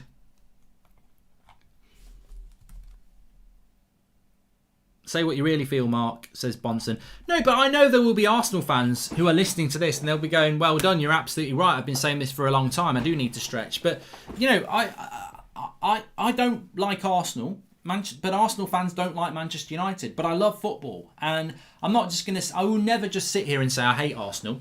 I hate Arsenal. I will give them credit. If they come back and win this game, I will give them credit. Begrudgingly, but I will do. And I think when I look at Arsenal as well, as a fan of football... Oh my God, that was a decent cross. Arsenal are actually doing all right here at the moment. It's a decent cross. As a fan of football, you know... I can look at this game. I'm spending time watching this game like you are. I can look at this game and say Arsenal are... I can see what the problems are. And the problem is they think they're better than they are. They think they're better than they are. And the worst thing that you can have as Arsenal is sympathy. And I'm sympathetic to Arsenal now. I'm looking at them and going, they're miles off. They might be able to beat Man United in a one-off game, but they're not going to be anywhere near us at the end of the season. So, yeah. I'm just going to quickly pop to the toilet before half time, so hopefully I'm not going to miss a game. Robin Young, this is why I hate Arsenal. Can't accept where they are. I'm a Valencia fan, and at least we know we're awful. Don't expect top 4 and trophies, mate. As Manchester United fans, we do it a lot. Even though we are in a good position, there are still people quite rightly questioning Ollie because they're not too sure about his tactics. And look at where we are in the league. So anyway, I'll be back in a moment. I'm just going to quickly pop for a quick tour.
He's bloody missed it. He's bloody missed it.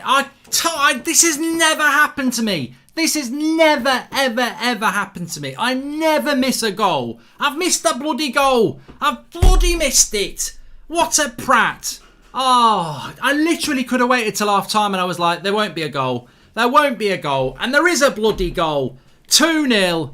Oh, I can't believe it. Ceballos has come on for Thomas Partey, who was never fit in the first place, which has to reflect on Arteta. But it's 2-0 and I've missed it. I'll get to see it at half time, but well, look, it gets better and better here.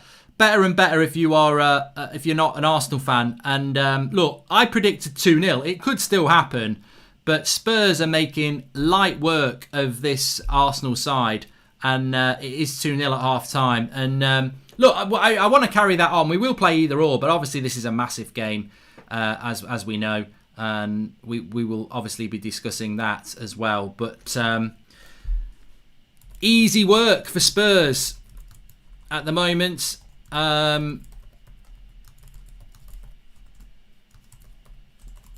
They're treating Arsenal like dummies, really. I was going to say sucking them off, but that wouldn't be right. But yeah, I missed a banger as well. It's a Son and Kane combination, I think. That's what people are saying in the live comments. But look, what I wanted to say is, and I was going to talk about this anyway, is that, you know, what's going to happen? What's going to happen? What's going to happen here, right? Certain Arsenal fans, I hate Tottenham more than Arsenal, but it's a disgrace how Arsenal fans thought Aubameyang was anywhere near as good as Kane, says Taylor J. Look, this is the thing. This is exactly the thing. Mark, I'm off. Have a good evening. Arteta out, says Amiasi. Yeah, grab what you can of your Saturday night. Maybe put Home Alone on and have a bowl of popcorn or something.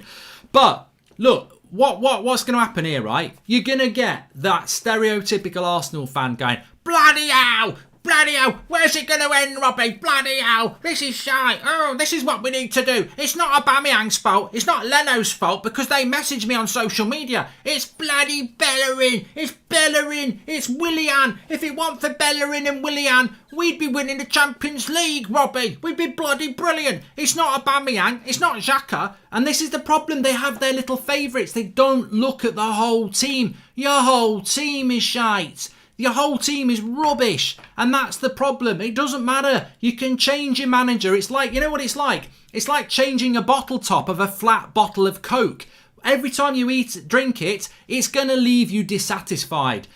Changing a bottle top won't change that. You're never going to get fizzy again. You're never going to get Champions League football again. It ain't coming back. You need to change the contents of the bottle, not the bottle lid. And I've said it for ages. You need to grow up. You need to grow up as a fan base and accept what we, as a Manchester United fan base, have accepted. What Liverpool accepted over 30 years. What Chelsea accepted at times. We are, you've got to look inwards if you want to grow outwards. Arsenal are looking for little changes. The little, if we get rid of Bellerin, we're fine. We get rid of Willian, we're fine. No, you're not. You've given 300k a week to a man who probably didn't want to stay and has just stayed for money. Like, Aubameyang probably would have liked to move on and win trophies. He's probably ambitious. And now he couldn't get that move. So he stayed at Arsenal. They've gone, oh yeah, we've got Aubameyang to stay. Does he look like a player that really wants to be at Arsenal? He looks like Ozil. He's got his retirement fund. He's on a bloody... You know what Aubameyang is? He's on a coach trip to Skegness. He's retired. That's what he's retired on, a really good pension. That's what Arsenal have done with Aubameyang. And I'm not saying he's not going to score goals, but his contribution since that new contract is pitiful. And I know that Manchester United fans and Liverpool fans would probably be the same, and maybe even Chelsea fans as well. Regardless of what you've done, it's what you do now. Wayne Rooney probably stayed at United 2 years too long. The genius that he wasn't at the end. And some United fans got fed up of it because they're like, look, I love Wayne Rooney. He's a legend of this football club. But in his last couple of years, he's nowhere near the standard we need to be. And that's why Gary Neville, he played that half a game against Stoke and took himself off and said, I'm retiring. Because they know what the level is. But Arsenal fans, they'll keep fantasising that they're one or two players away from being a great team. And those two players will be the players that it suits them to have an agenda against. When the reality is anybody can look at Arsenal sympathetically now because they are absolutely dead. They need a whole change. The whole team needs changing. It's miles off. Xhaka needs to go.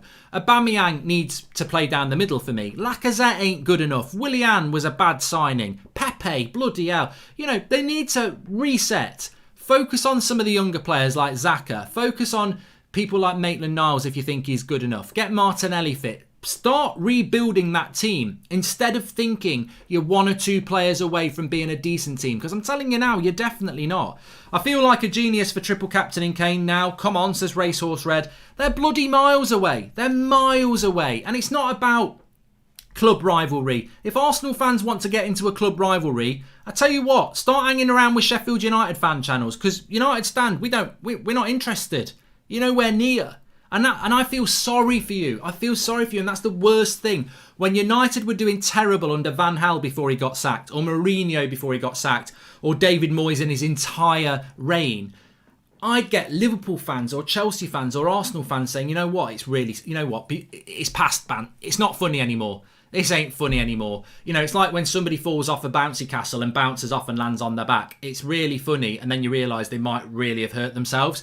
And I think with Arsenal now, it's never really going to be past banter, but the sympathy is there because I'm telling you now, I'm not doing this just to wind you up, and neither is anybody else.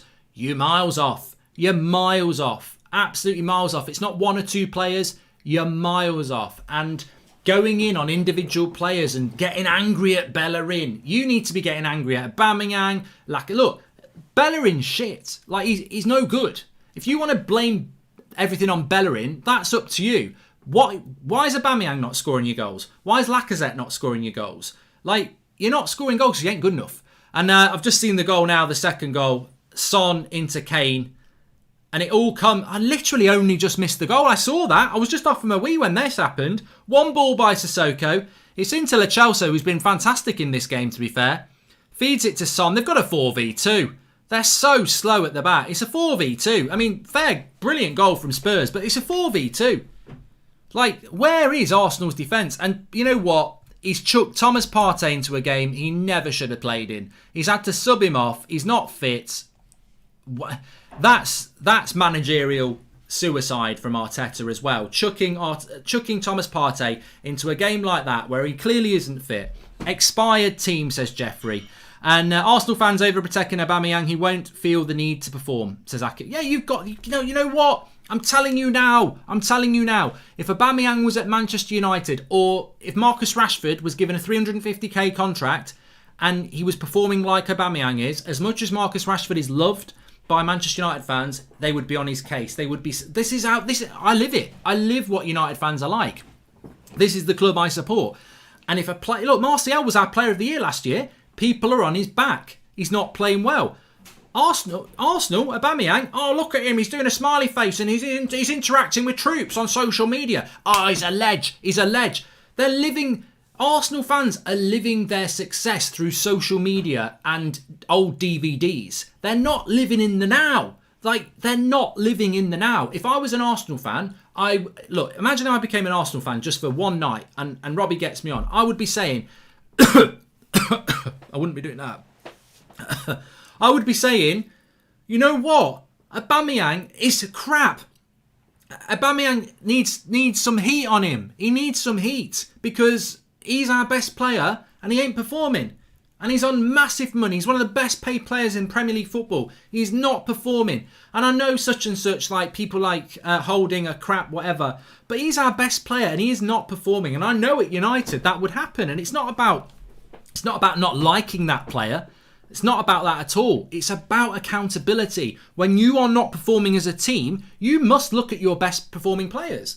We've seen it with Pogba over the years. Fantastic on his day, but a little bit inconsistent at times. And he gets the criticism for it. Martial this season. Rashford's had it as well. Bruno would get it. Imagine if Bruno played badly for the next 2 months. As much as everybody loves him now and says he's the best thing since sliced bread, Bruno didn't score or assist for 2 months and played badly. Do you think United fans would be going, Bruno? No, they wouldn't be going, what the bloody hell has gone on with Bruno Fernandes? It's not acceptable. I don't sense well, a lot of Arsenal fans do that, but there's a lot of Arsenal fans that don't. And I feel sorry for Arsenal fans at the moment because you are bloody miles off. And yes, you did beat Manchester United a month ago. But is that it? Is that it? Is that what you're going to have to celebrate now? You know what? Well done, Arsenal. You've won a treble. The FA Cup, the Community Shield, and you beat Man United at Old Trafford. That's your treble this year. Get a DVD out for Christmas. You know, is that really what Arsenal are meant to be doing? We paid Sanchez 350 and he wasn't good enough, so we benched him, says Maxwell Ezrin. I just think that the sad thing is there needs to be a wake-up. If I was an Arsenal fan, my stance would be, from top to bottom, we ain't good enough. What is Arteta all about? He's a Spanish Tony Pulis. What was he doing with Pep for the last couple of years? He must have gone into work with bloody a blindfold and earmuffs on. What was he doing? Was he making the tea? Was he banned from the training ground? I seen him on the telly at matches. What was he doing? Did he have them fake eyes on? Like, there is nothing about Arsenal that is anything like Pep's Man City. They're miles away. Like when you watch Man City play, I was trying to say this in the first half. When you watch Man City play, or Barcelona, or Bayern Munich, when somebody's got the ball, there are 3 or 4 players around them within a 5 to 10 yard distance so that you can do your little tiki-takas. You watch Arsenal in the second half or watch the first half back. When an Arsenal player's got the ball, they're bloody miles away. What? Arteta really must have been a mascot. He was Pep's mascot. Was there something going on? I don't know. Was Pep just jealous of his hair? Did he used to just did he want somebody next to him with a full head of hair that he could go and rub it? Because there's clearly nothing's rubbed off the other way. Like there's nothing about Arsenal that's anything to do with City. I'd be sending him back under the Trades Description Act. What are you? You've got nothing. You're nothing like him. You're nothing like him. You know, I bet if you raided Arteta's locker, you'd probably find How to Coach by Tony Pulis. You know, his best results at Arsenal have been park the bus and hit on the brake. And I come from a position of strength here because this is what Solskjaer did all last season. He did it and it was infuriating, but it was effective. We would park the bus and we would hit teams on the brake. But Ole Gunnar Solskjaer didn't spend a couple of years sat next to Pep Guardiola. He didn't. He's been in Mulder and at Cardiff. So Ole Gunnar Solskjaer has actually produced some really good games, like Leipzig this season, PSG away. We've played some really good football at times. And second half yesterday, we played some good football. I don't think Arsenal are capable of that. Look at Man United yesterday. Mata's ball through to Rashford. Bruno to Rashford, he hit the post. The Telles cross that Greenwood scored. Even the Pogba goal. I don't see Arsenal creating those sort of chances. And yet Arteta apparently is Pep's foster son. He's a Spanish Tony Pulis based on the last year. And I've seen Arsenal play quite a lot. They're dreadful. They're absolutely dreadful. So you've got to look at Arteta. You've got to look at the players. They are nowhere near the standard Arsenal should be. Nowhere near. And the funny thing is, Arsenal hounded Arsene Wenger out of the club. He ain't good enough. We're fed up of finishing fourth. We hate Wenger. We're fed up of this. I'm fed up of playing good football but finishing fourth. Oh my God, that would be their Christmas for the next 10 years now. If somebody said to Arsenal, you can play good football and finish fourth every year, they would beg you for it. They would take my car, take my house, we'll take it, please. They hounded this guy out. Wenger didn't want to retire. Their greatest ever manager, they kicked him out of the club. Fourth place and good football's not good enough. We should be winning the treble every year. We should have Messi on our bench. We should be the best team in the world. They sacked a man who was finishing fourth and playing good football every year because they wanted something better. Now you play crap football and you're finishing eighth at best. It's hilarious because that's what they've done as a fan base. They never saw it coming. They never saw the lack of spending in the football club. They never saw the erosion of that invincible teams to 10 years later under Wenger. Look at that team that Wenger won the title with. Look at the team that he ended up with. Look at the team he was winning FA Cups with and getting into the top 4 with compared to what he was winning titles with. It's very obvious to me. I used to say about Arsenal for years. They'd be a good, you know, Arsenal under Wenger for the first few years were brilliant. The best period of the Premier League in my life, and I've seen all of the Premier League, but the best period of the Premier League for me was Arsenal-Manchester United rivalry. It was brilliant. The Roy Keane, the Vieira, the Wenger, the Ferguson. It was amazing. And they were both brilliant football teams, full of brilliant players, and the bench as well. I was always scared of Arsenal. I always thought Wenger's a really good manager. He plays brilliant football. They used to play better football than us. We used to go and play Arsenal, and Fergie would put Phil Neville in the midfield and kick him. And it worked because he couldn't go toe-to-toe with them at times because they were so good.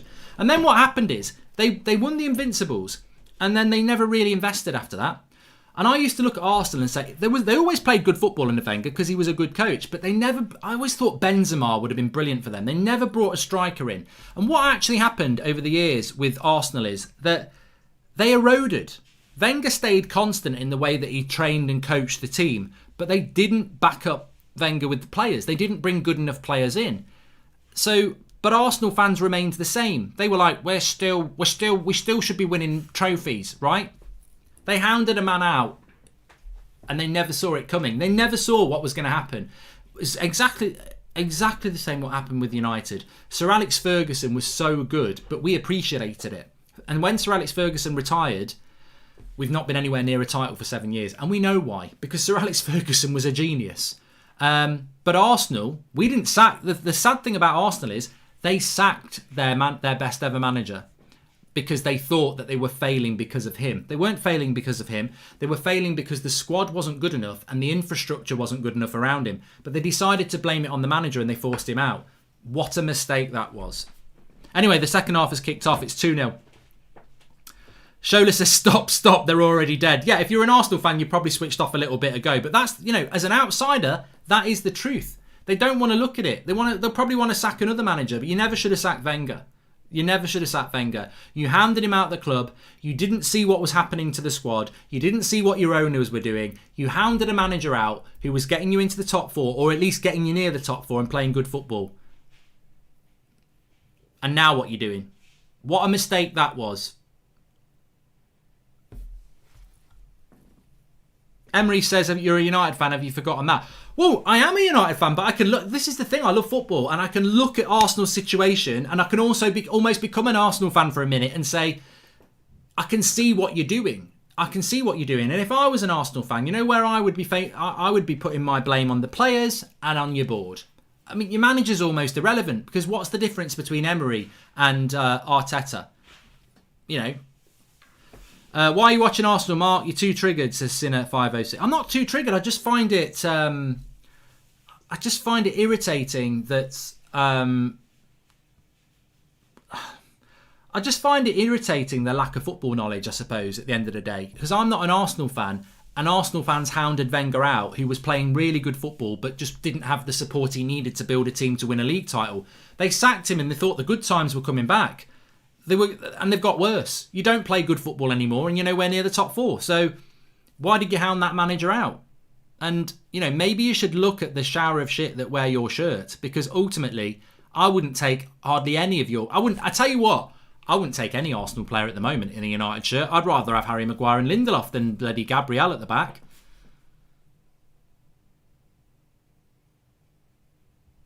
But look, maybe Arsenal... I did predict 2-2. Maybe Arsenal can show a bit of character now.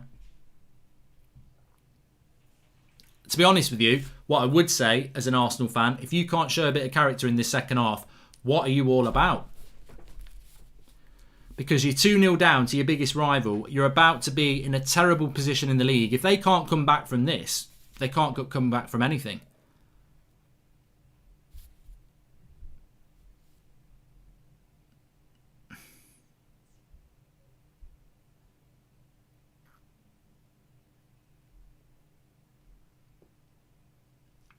They've got to go for it, Arsenal, now. They haven't made any changes at half-time. I've got to do United stand at 8 o'clock, so I will be watching Liverpool Wolves, but I can't do a watch-along. I'll have it on the telly while I'm watching United stand at 8 o'clock. So I will have it on the telly, but I'm not going to be doing a watch-along, unfortunately. Arteta ball, trust the process. My God. He's so bad. He's so bad.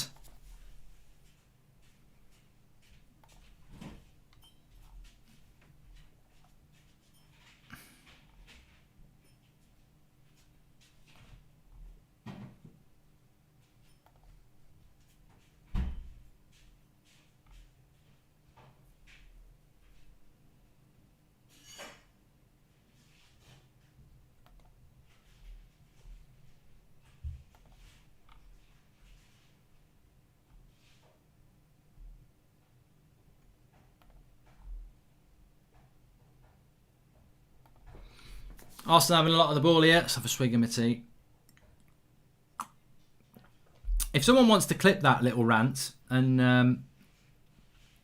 my tea tastes funny. My tea tastes funny. Oh, they should have scored there, Arsenal. Do a live call in with DT or Robbie, says Akil. I think there's something in my tea.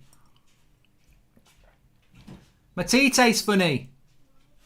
It's got whiskey in it. Oh, it's got whiskey in it. Nice, thanks.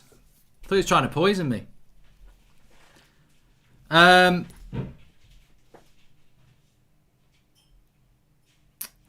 Who do you think Arsenal's best player is, says Two Sharks? A good question, actually. Please subscribe to the channel if you're new. Bottom right-hand corner. We've got... we're trying to get up to 269,000. Bottom right-hand corner to do that. To subscribe. Thank you very much.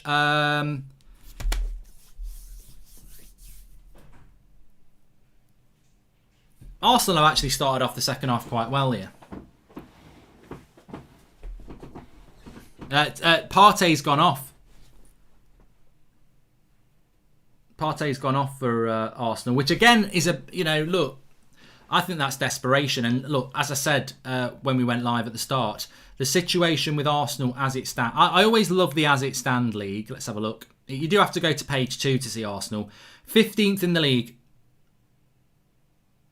And, you always worry when you're 15th in the league because basically there's only 16 teams in the league this year because Fulham, Burnley, West Brom and Sheffield United are just absolute crap. They're useless. They're not even championship clubs. They're League One. They're awful.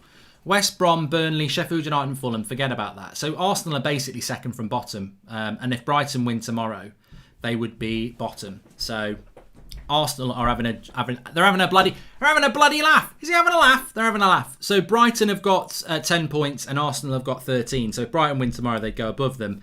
But the most important thing is if Arsenal lose this game, they're 6 points behind Manchester United, and Man United have played a game more. And yet they beat United a month ago.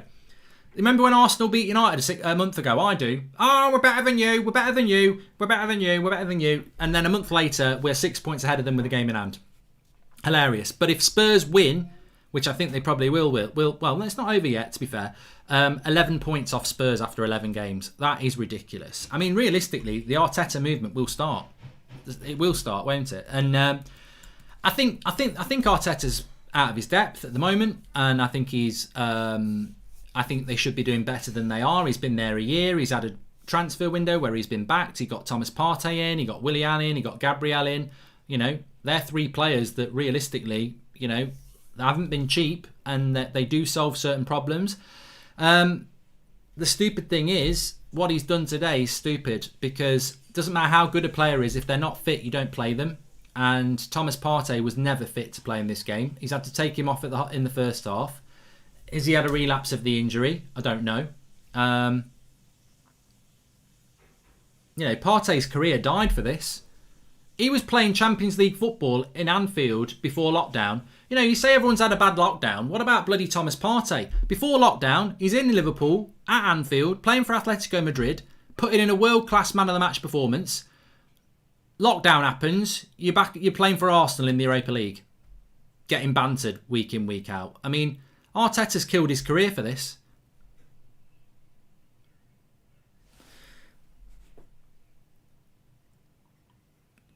He'll never play in the Champions League again. He's retired.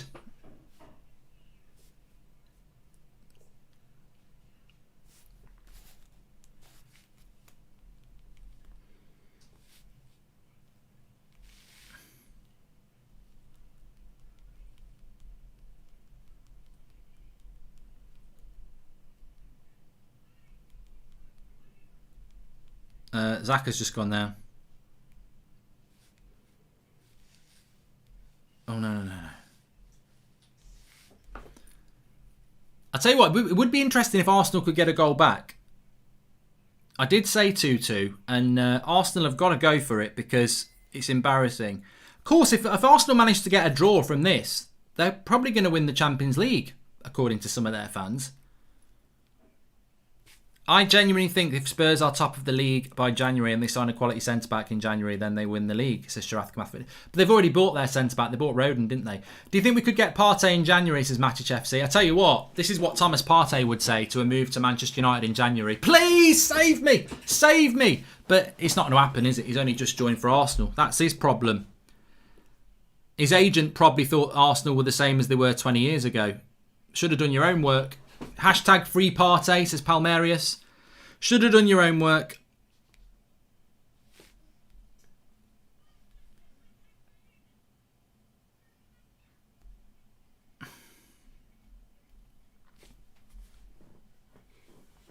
But then again, is Thomas Partey not like Aubameyang? In worst case scenario, you can get on the bus with Aubameyang, head down to Brighton for a nice weekend, come back next weekend, head off to where do old people who've retired go? Because that's basically what Arsenal is now. It's a retirement home.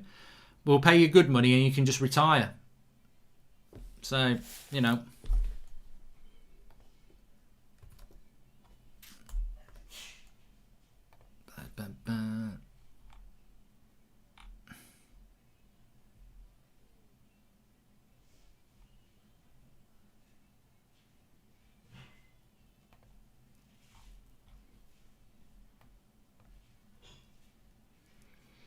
Switzerland, says Palmerius. I don't think that's where people go to retire. I think that's where people go to legally die, isn't it? You can get the old injection.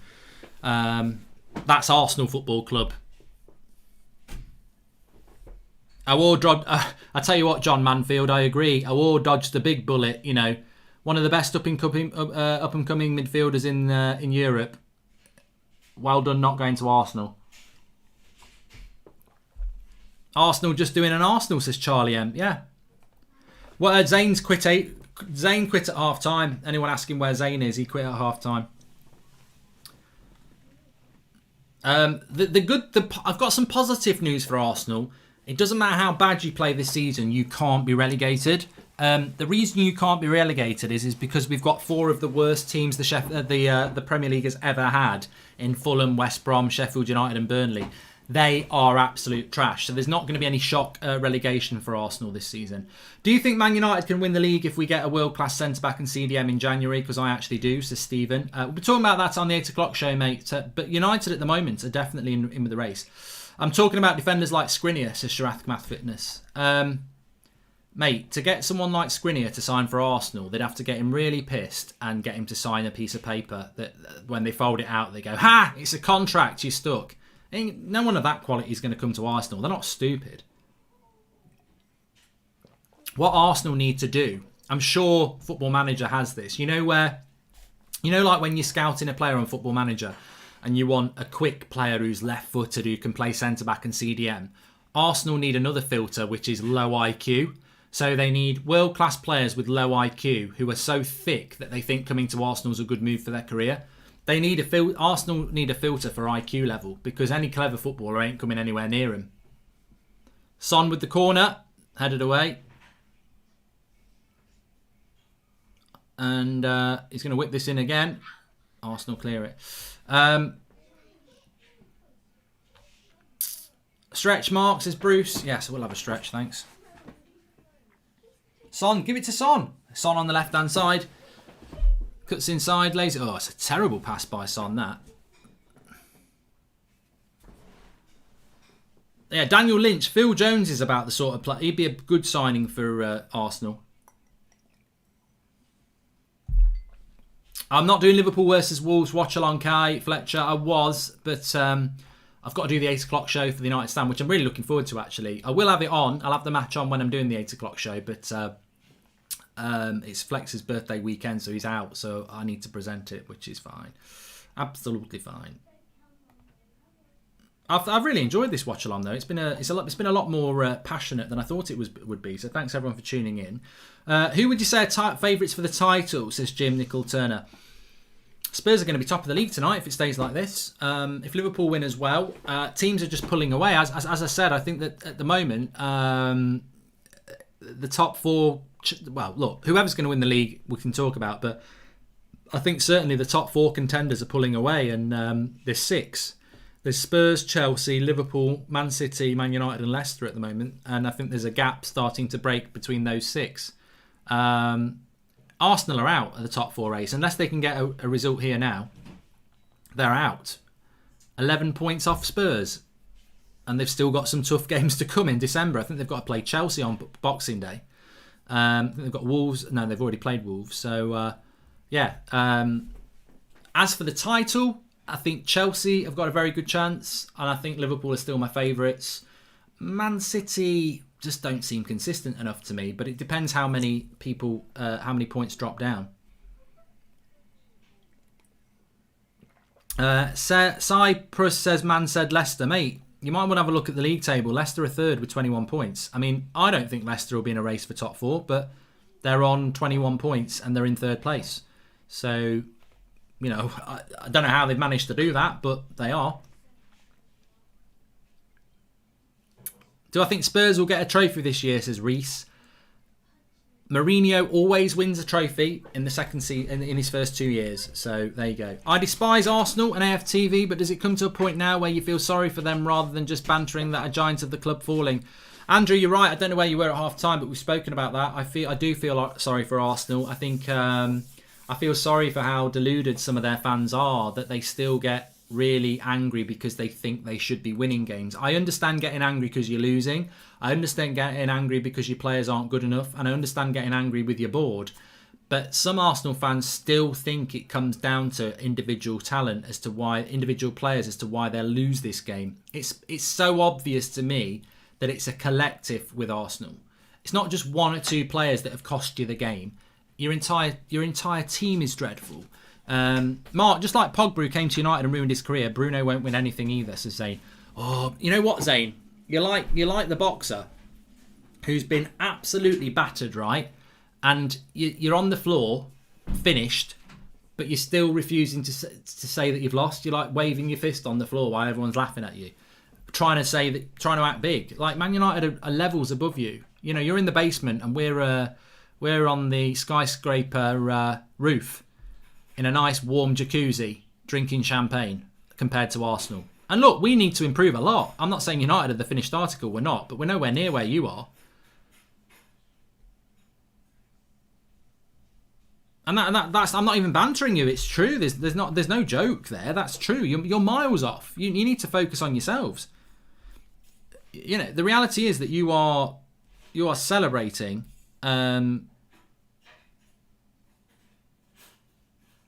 But Arsenal could get back into it. They've still got half an hour. I think if they can get 1 back. They've been better in the second half, but I don't know whether that's just Mourinho saying defend and hit them on the break. Which it probably is.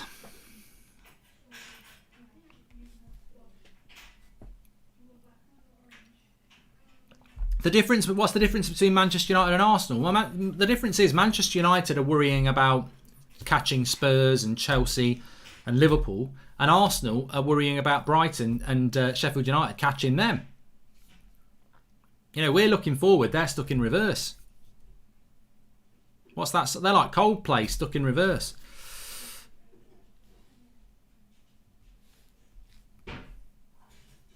Zane, maybe you should buy your banter club, says Palmerius.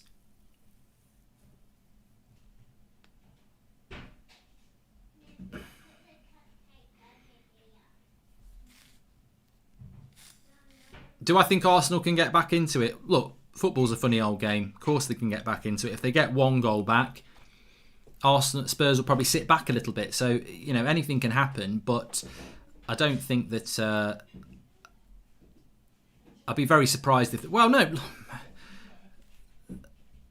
Have they created a clear-cut chance yet? No. They've got all the creativity of a dead hedgehog.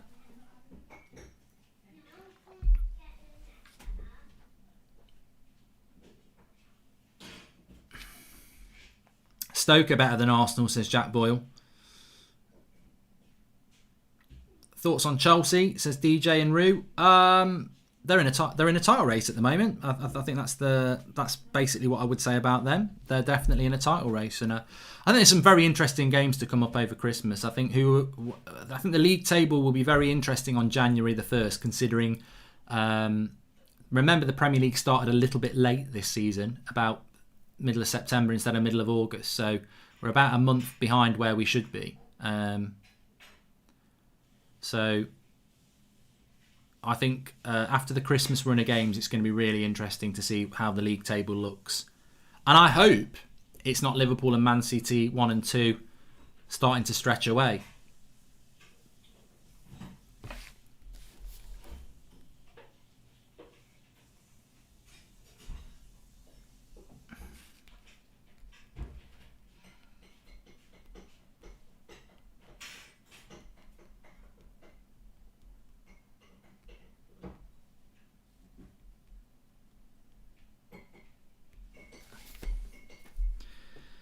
Oh, that's a little bit short. Spurs probably just need to switch on a little bit here. I tell you what, apologies as well. We spent so much time talking about Arsenal. What about Spurs? I don't know, if I was Spurs, I'd be really annoyed because it's like, this is the thing about Arsenal. They get overshadowed, don't they? They overshadow everything because everyone lives in the past with Arsenal. They've been a crap team for ages.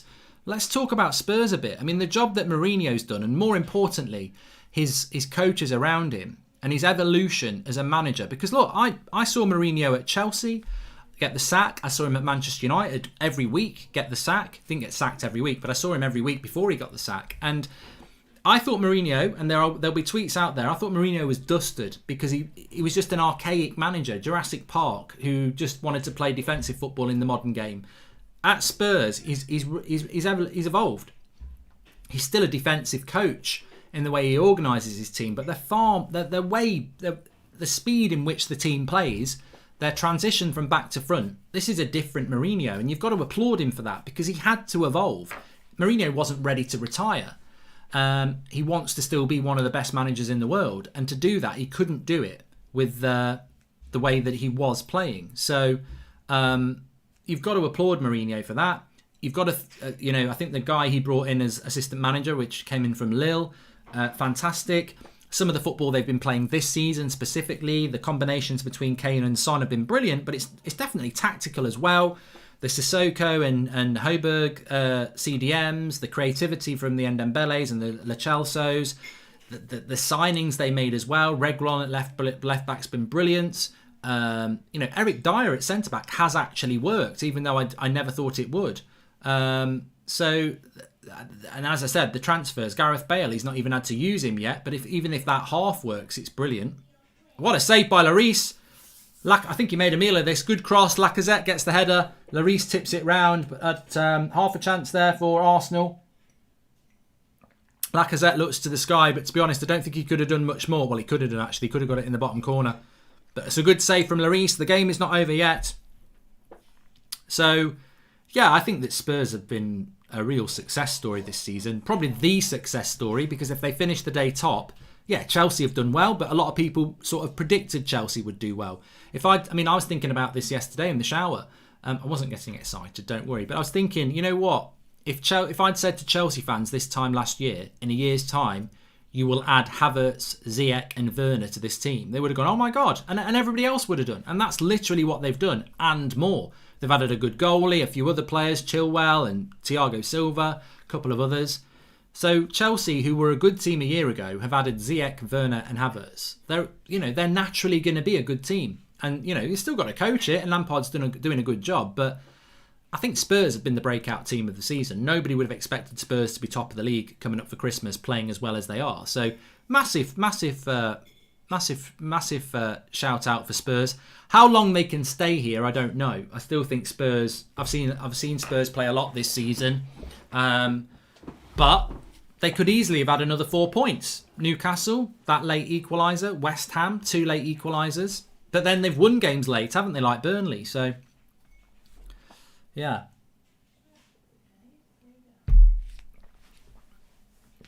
Ousmane Dembele is injured again. I mean, I hate to say I told you so. Told you so.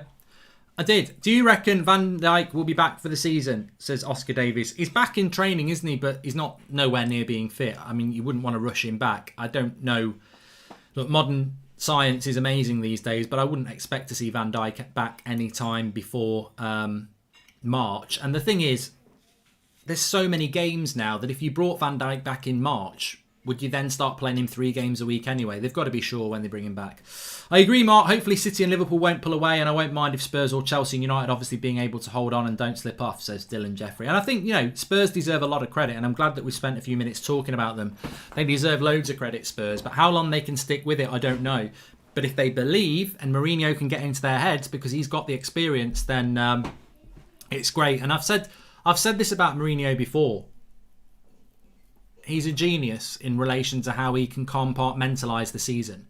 He can look at a season and predict how many points he needs. He can go to a certain ground and say a point's fine, or we've got to win. And he, if he starts to get into that routine, we overshadow Spurs, as apart from Poch and this season have been rubbish since the dawn of mankind. No one knows who they are outside of England, says Zayn Miassi. Mate, you're only as good as your last result, and at the moment Spurs are miles ahead of you. Kendall says, what's the biggest football injury you've ever gotten? You know what? I mean, I don't really play football now, so it's not massively important, but I did used to play a lot of football. I was always quite lucky, really. I never really got anything bad. I got a couple of groin strains and stuff, but never did a hamstring, never did an Achilles heel or anything like that. And, actually, I used to play a lot of football, and it doesn't matter whether you're a Premier League footballer or a Sunday morning footballer. It's... It can happen, you can do your Achilles and stuff like that. Where can I buy you Bruno Fernandes Christmas jumper, says Ethan O'Neill. If you go to the United Stand YouTube channel, it's in the video description, link is in there. Or if you're on Google, you could just type in United Stand Shopify and it will show you that page where you can get them from. There's a couple of subs here. Ben Davies is coming on for Chelsea, so he's going 5 at the back. Ousmane Dembele's done his hamstring again, and Cavani's injured. I spoke about this in September, especially on the last day of the transfer window. Manchester United bought Cavani on the last day of the transfer window. It was a desperate signing. That's why he had to isolate for 2 weeks, because we weren't planning on doing it. And they were desperate to get Ousmane Dembele as well. This shows, again, the incompetence of Manchester United's board in relation to player recruitment. If you look at Ousmane Dembele's recent injury record, especially around hamstrings, it's a joke. Why would you want to buy a winger who's got hamstring problems, bring them to one of the most physical leagues in the world, and get them to play 3 games a week? Ousmane Dembele, we dodged a bullet that United were trying to load. Idiotic. He's a great player, but he was always going to get injured, and he's injured. Cavani's the same. He's a really good player, but his injury record, if you look at it, is bad. And yet Manchester United have bought one and tried to buy another player with a ridiculous injury record. I just don't know. It's nothing against Dembele and Cavani. I'm just saying, you just because a player's good, you've also got to look at the full package. Liverpool are brilliant at this. Thiago sort of surprises me, because Thiago does have quite a bad injury record. Liverpool don't normally do those sort of deals, but it's a very important part of the modern game, isn't it? Because would you rather have a Lionel Messi who can only play 25% of your games in a season, or would you rather have a Son who will play 75% of your games? Well, I'd rather have Son over Messi in them circumstances. Injury records are very important, but some people just see the name and go, oh, he's a baller. But you've got to look at the injury records as well. I feel there's an Arsenal goal coming, and I think that's why he's gone 5 at the back. Although, keeper's on the halfway line here. Arsenal are going to have to be... Well, Arsenal have got to go for it, because 73 minutes. I didn't realise we were that far into this game. It's flown by. Conversation's been brilliant, so thank you, everybody. Please subscribe if you're new, bottom right-hand corner.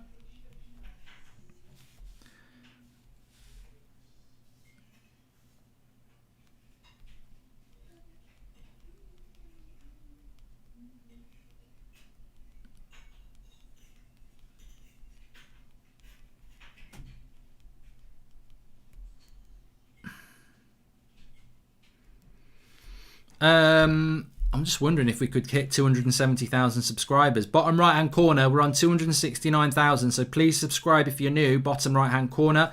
Next watch along I'm doing on this channel, I don't know yet, I'll have a look in a minute, but we have got the FIFA career mode back every day in the week at 3:30, so that's back tomorrow if you enjoyed that sort of thing. Let's have a look at the next watch along we'll be doing. We might have to look a little bit longer term here. There's no I don't think there's any Champions League games to do on Wednesday night. There's a yellow card here.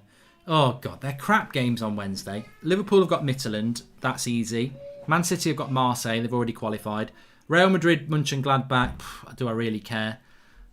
It's all about Tuesday night, and which is Manchester United against Leipzig. Let's have a look at what the weekend games are next week. Leeds, West Ham on Friday night. No thanks. Saturday, Man City, Man United. Of course, I'll be doing that on the United stand. Sunday, bloody Sunday. I might do Palace Spurs next Sunday. We'll see. There are midweek Premier League games the week after that, though. Wolves, Chelsea, Man City, West Brom, Liverpool, Spurs. Man United are playing on Thursday that week. So many games coming up over Christmas, of course. Bergwijn down the right-hand side. Arsenal need to score.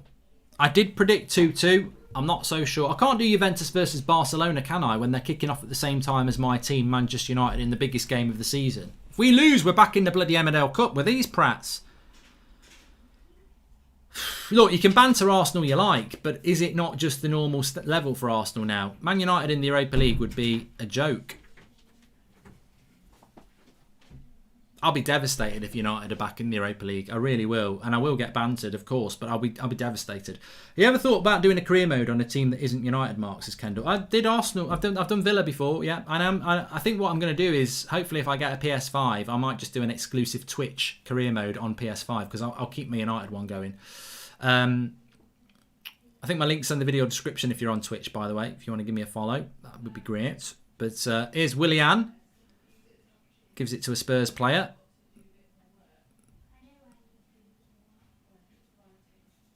$14 minutes to go. I think apart from the Lacazette header, there's not really been much, has there?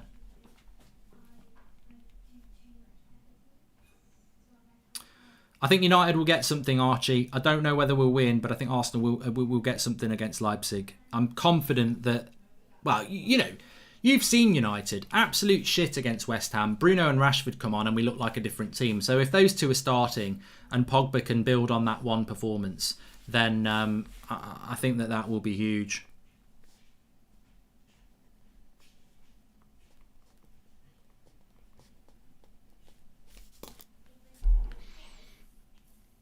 Some big games this week, says Aftab. Yep. Rashford or Son? Look, Rashford's really important for United. I still think he's a bit inconsistent, but he's really, really important. So I'm not doubting Rashford's quality, but I do think Son is... I'd have to go Son. And I'd very rarely go for a non-United player, but I think Son is just so good. Like, he's one of the best players in the Premier League, isn't he? Especially this season. He's superb. Him and Kane have been brilliant. Tried contacting you on United Stand website. How do I contact you? Please regard something. Cheers, Martin. Says Martin, Man City Fan TV. Probably Twitter's the best way, mate. And Hayes Nose ever given up? Has Jose, it can't mean nose. Has Jose ever given up a 2-0 lead in his career? Interested to know, says Sharath Kamath Fitness.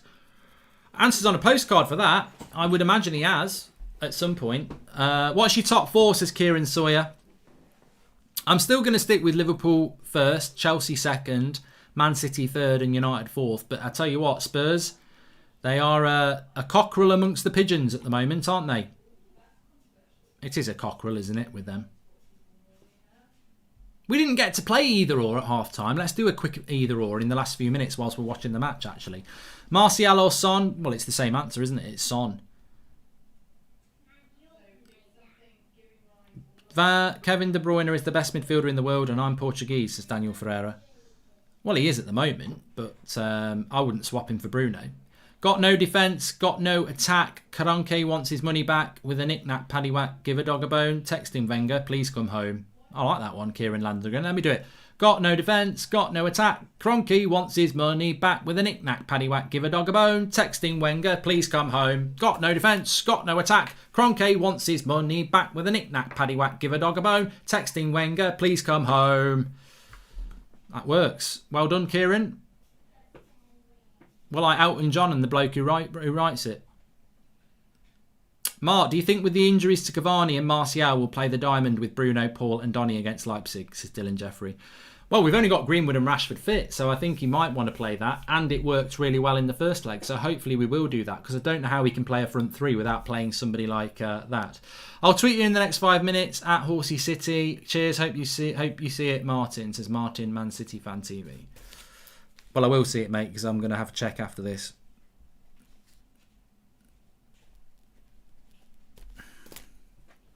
Lacazette's just got a booked.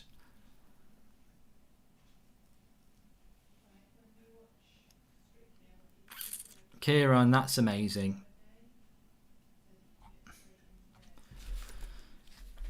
Ten minutes to go.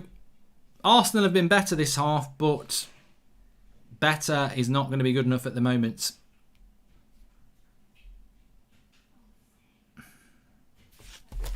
Son on the free kick. Bends it in. Back post. This should be a goal. Oh, Harry Kane went it wide. They were queuing up there. If it hadn't gone to Kane, I think Dyer and Alderweireld were free as well. I don't know what the defensive... Well, they were all offside as well. That's why that Arsenal would have had him offside for that. Mourinho's still a part of the bus merchants. It's all a matter of time before this whole charade comes down on Spurs, says Marky. Well, I think you'll get some criticism for that, Marky. But what I would say is that the jury's out with Spurs, isn't it? You've got to keep an eye out and see how long they can keep this going. But on the one hand, Mourinho is used to doing this and they're in a good position. On the other hand, have Spurs got the bottle to keep the consistency going? And we'll have to wait and see with regards to that. Kane or Aubameyang, says Christify. I think you're having a laugh if you're talking about that at the moment. There can only be one winner at the moment, and his name is Harry Kane. He is absolutely miles ahead of Aubameyang.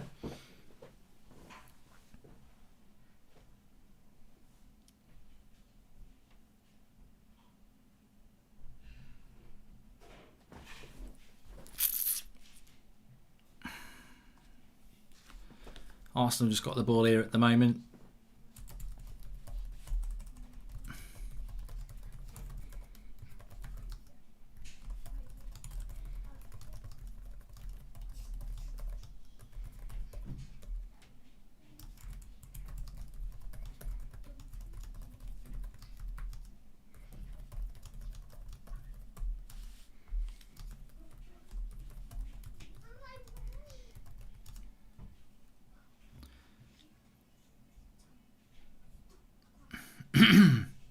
Kovacic or Ceballos, says Sean. I love Kovacic. I think he's a fantastic player.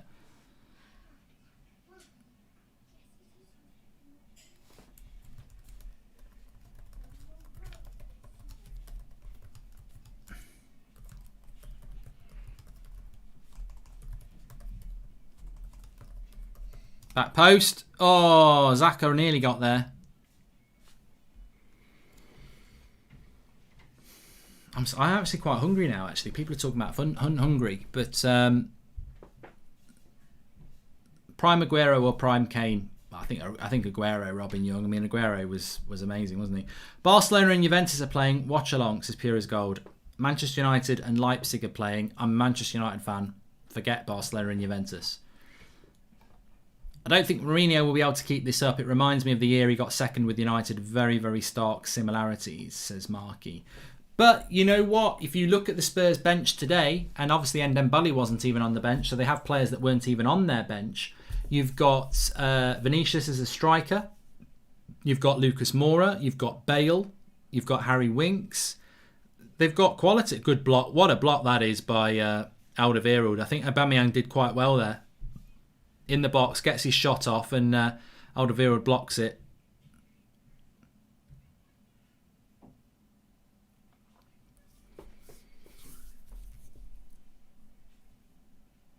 Lovely ball, actually, by Lacazette into it. I mean, that's probably the best play Arsenal have done all game. That's what you expect from Arsenal. Lovely ball by Lacazette, straight into the box. Aubameyang, a couple of touches, gets it on his left foot, and Alderweireld makes the block. That actually was a good bit of play from Arsenal, and it's taken them until the 83rd minute to do it.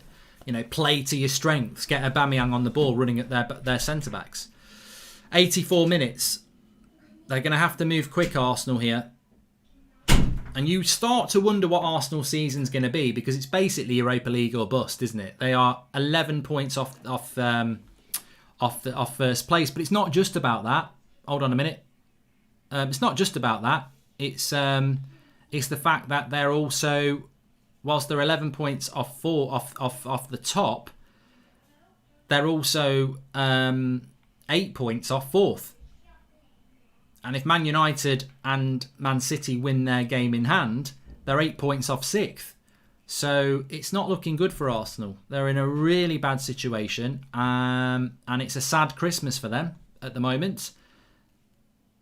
It'll be a sad time in the Arsenal fan households tonight.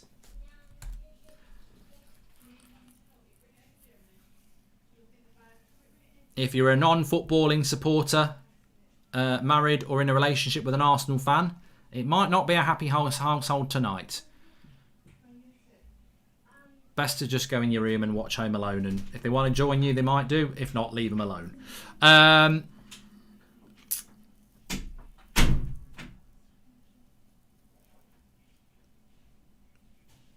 John Nicholl says, if United had beat these idiots, we'd have been top of the league yesterday. Yeah, but you know what? I'm embarrassed that we lost to Arsenal looking at what's happened. But actually, it's not done us any harm. We've won the last 4 Premier League games, haven't we? We're right up there.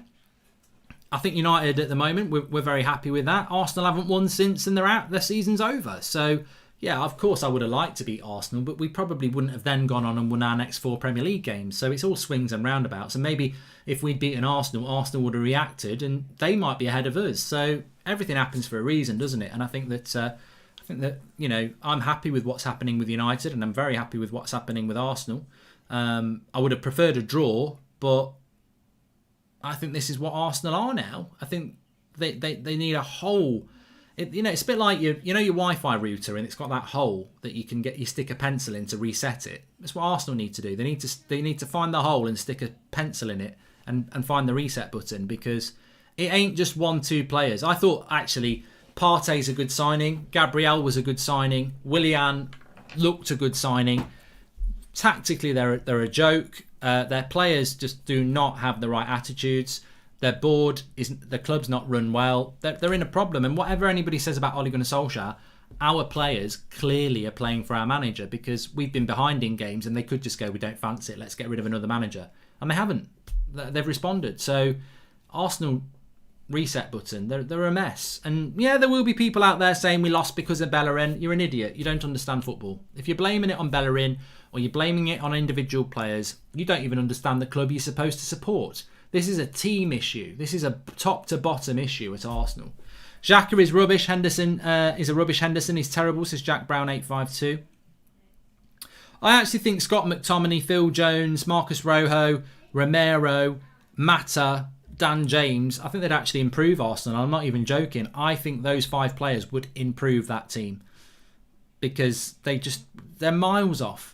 And it's not just about ability, it's mentality. The mentality of those Arsenal players are terrible. Mark Noble would improve them, and he's nearly retired. It's the mentality of the Arsenal players is weak. They're a weak team. And, I've seen it before. I know some of these Arsenal players, they interact on social media, so the Arsenal fans love them. But you're just being blinded. You're being blinded by social media interaction. They're not delivering. They're not delivering in that shirt. And what's the excuse? It's not always. Everyone says, "Oh, Arteta's got crap tactics," but players can take responsibility. You put Lionel Messi in this Arsenal team. He ain't going to play like Pepe, is he? He's going to still produce.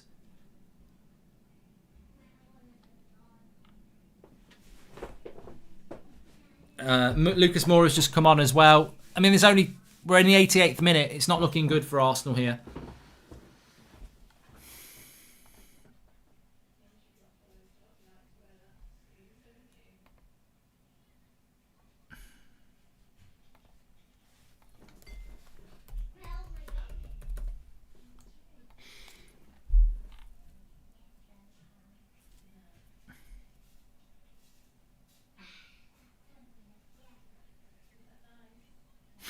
There's a tweet just gone out that Manchester United are looking at Kieran Trippier as a right-back option. Solskjaer has been pleased with Wan-Bissaka's progress, but he has little competition and has started all but 2 games this season. I mean, how old is Kieran Trippier? I mean, on the face of it, I understand it, but why not just go and get Max Aarons from Norwich? Kieran Trippier's 30 years of age. I mean, Wan-Bissaka's your first choice, so it might not be. It's not a terrible idea. I mean, it's worked well with Luke Shaw and I mean, look, you're just replicating, aren't you? I'm not saying it's a terrible deal. Arsenal looking to get a late one here. Spurs have defended really well today as well. You've got to say that. I mean, Arsenal, I think a weaker Spurs side might have capitulated and let that one goal in, and then maybe Arsenal can build on that. But to keep, I mean, Mourinho will be so happy to keep the clean sheet as well. They've not given Arsenal an inch to get back into the game as well. They've defended as well as they've attacked, really.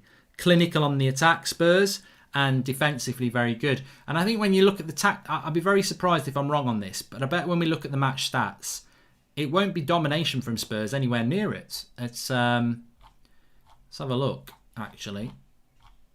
Give me some stats. Give me some stats, bitch. Okay, so yeah, Arsenal have had 11 shots and Spurs have had 6. Spurs have only had 3 on target. Arsenal have had 2. Arsenal have had 8 corners. Spurs have had 3. Arsenal have had 68% possession. Spurs have had 32%. But it doesn't feel like that game. I mean, if you looked at those stats and you hadn't watched the game, you'd go smash and grab by Spurs. I think it's not smash and grab. It's just elite mentality from Spurs. They've suppressed Arsenal. They've hurt them when they needed to hurt them. They've not had to break sweat. They've not had to go out of third gear. They've just had to be well organised and clinical. And Arsenal have been, desperate this second half. They've thrown everything at Spurs and they've not been able to break them down. What's with the guy always wearing headphones on AFTV, says Daniel Luchard? Mo. It makes me laugh. The funniest meme of Mo is when he was at a women's Arsenal game and he held his hand out for a high five and no one gave it. He was left hanging, basically. Kane, look the other way, Harry. Look, Harry. What a ball. Oh, it's just behind Reguilon. Could have been 3-0 there. Hamlet says, did Spurs really need Bale? I think for Gareth Bale, it's a fitness thing, isn't it? He's what a player to have. He's got to work his way into the team at some point, Gareth Bale. I just think at the moment he's not quite there, is he? But is he? I thought Gareth Bale was a very good signing for Spurs. If it doesn't work out, it's not like they're crying out for him, is it? If it does work out, it can only enhance what they've got. Is Gareth Bale still good enough to play in the Premier League? Question marks. We don't know.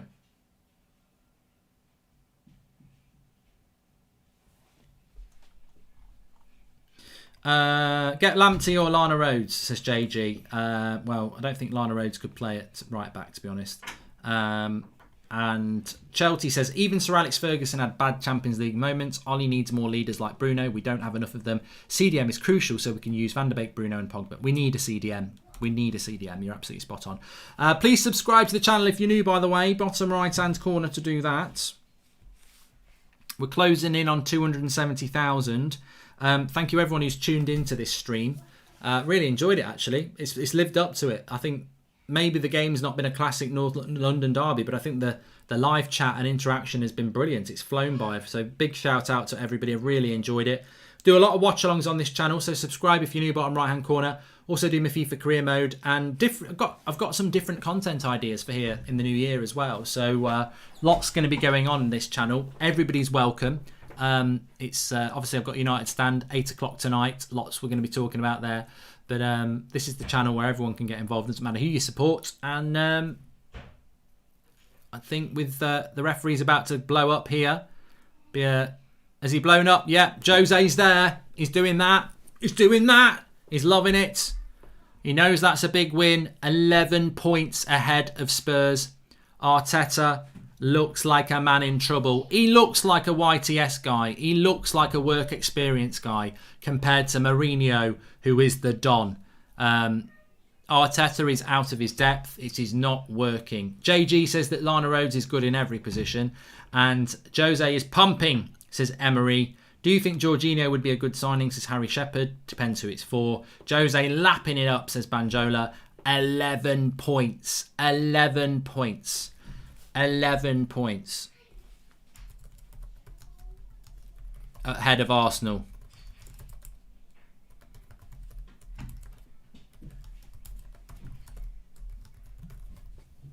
Rest in peace, Arsenal season. It's over. Absolutely over. Bale's agent has got Camavinga. Yes, Yash. Look, thanks everyone for watching. Smash a like on the video. Subscribe if you're new. I'm live at 8 o'clock on the United Stand. I will have the Wolves-Liverpool game on the TV at the same time.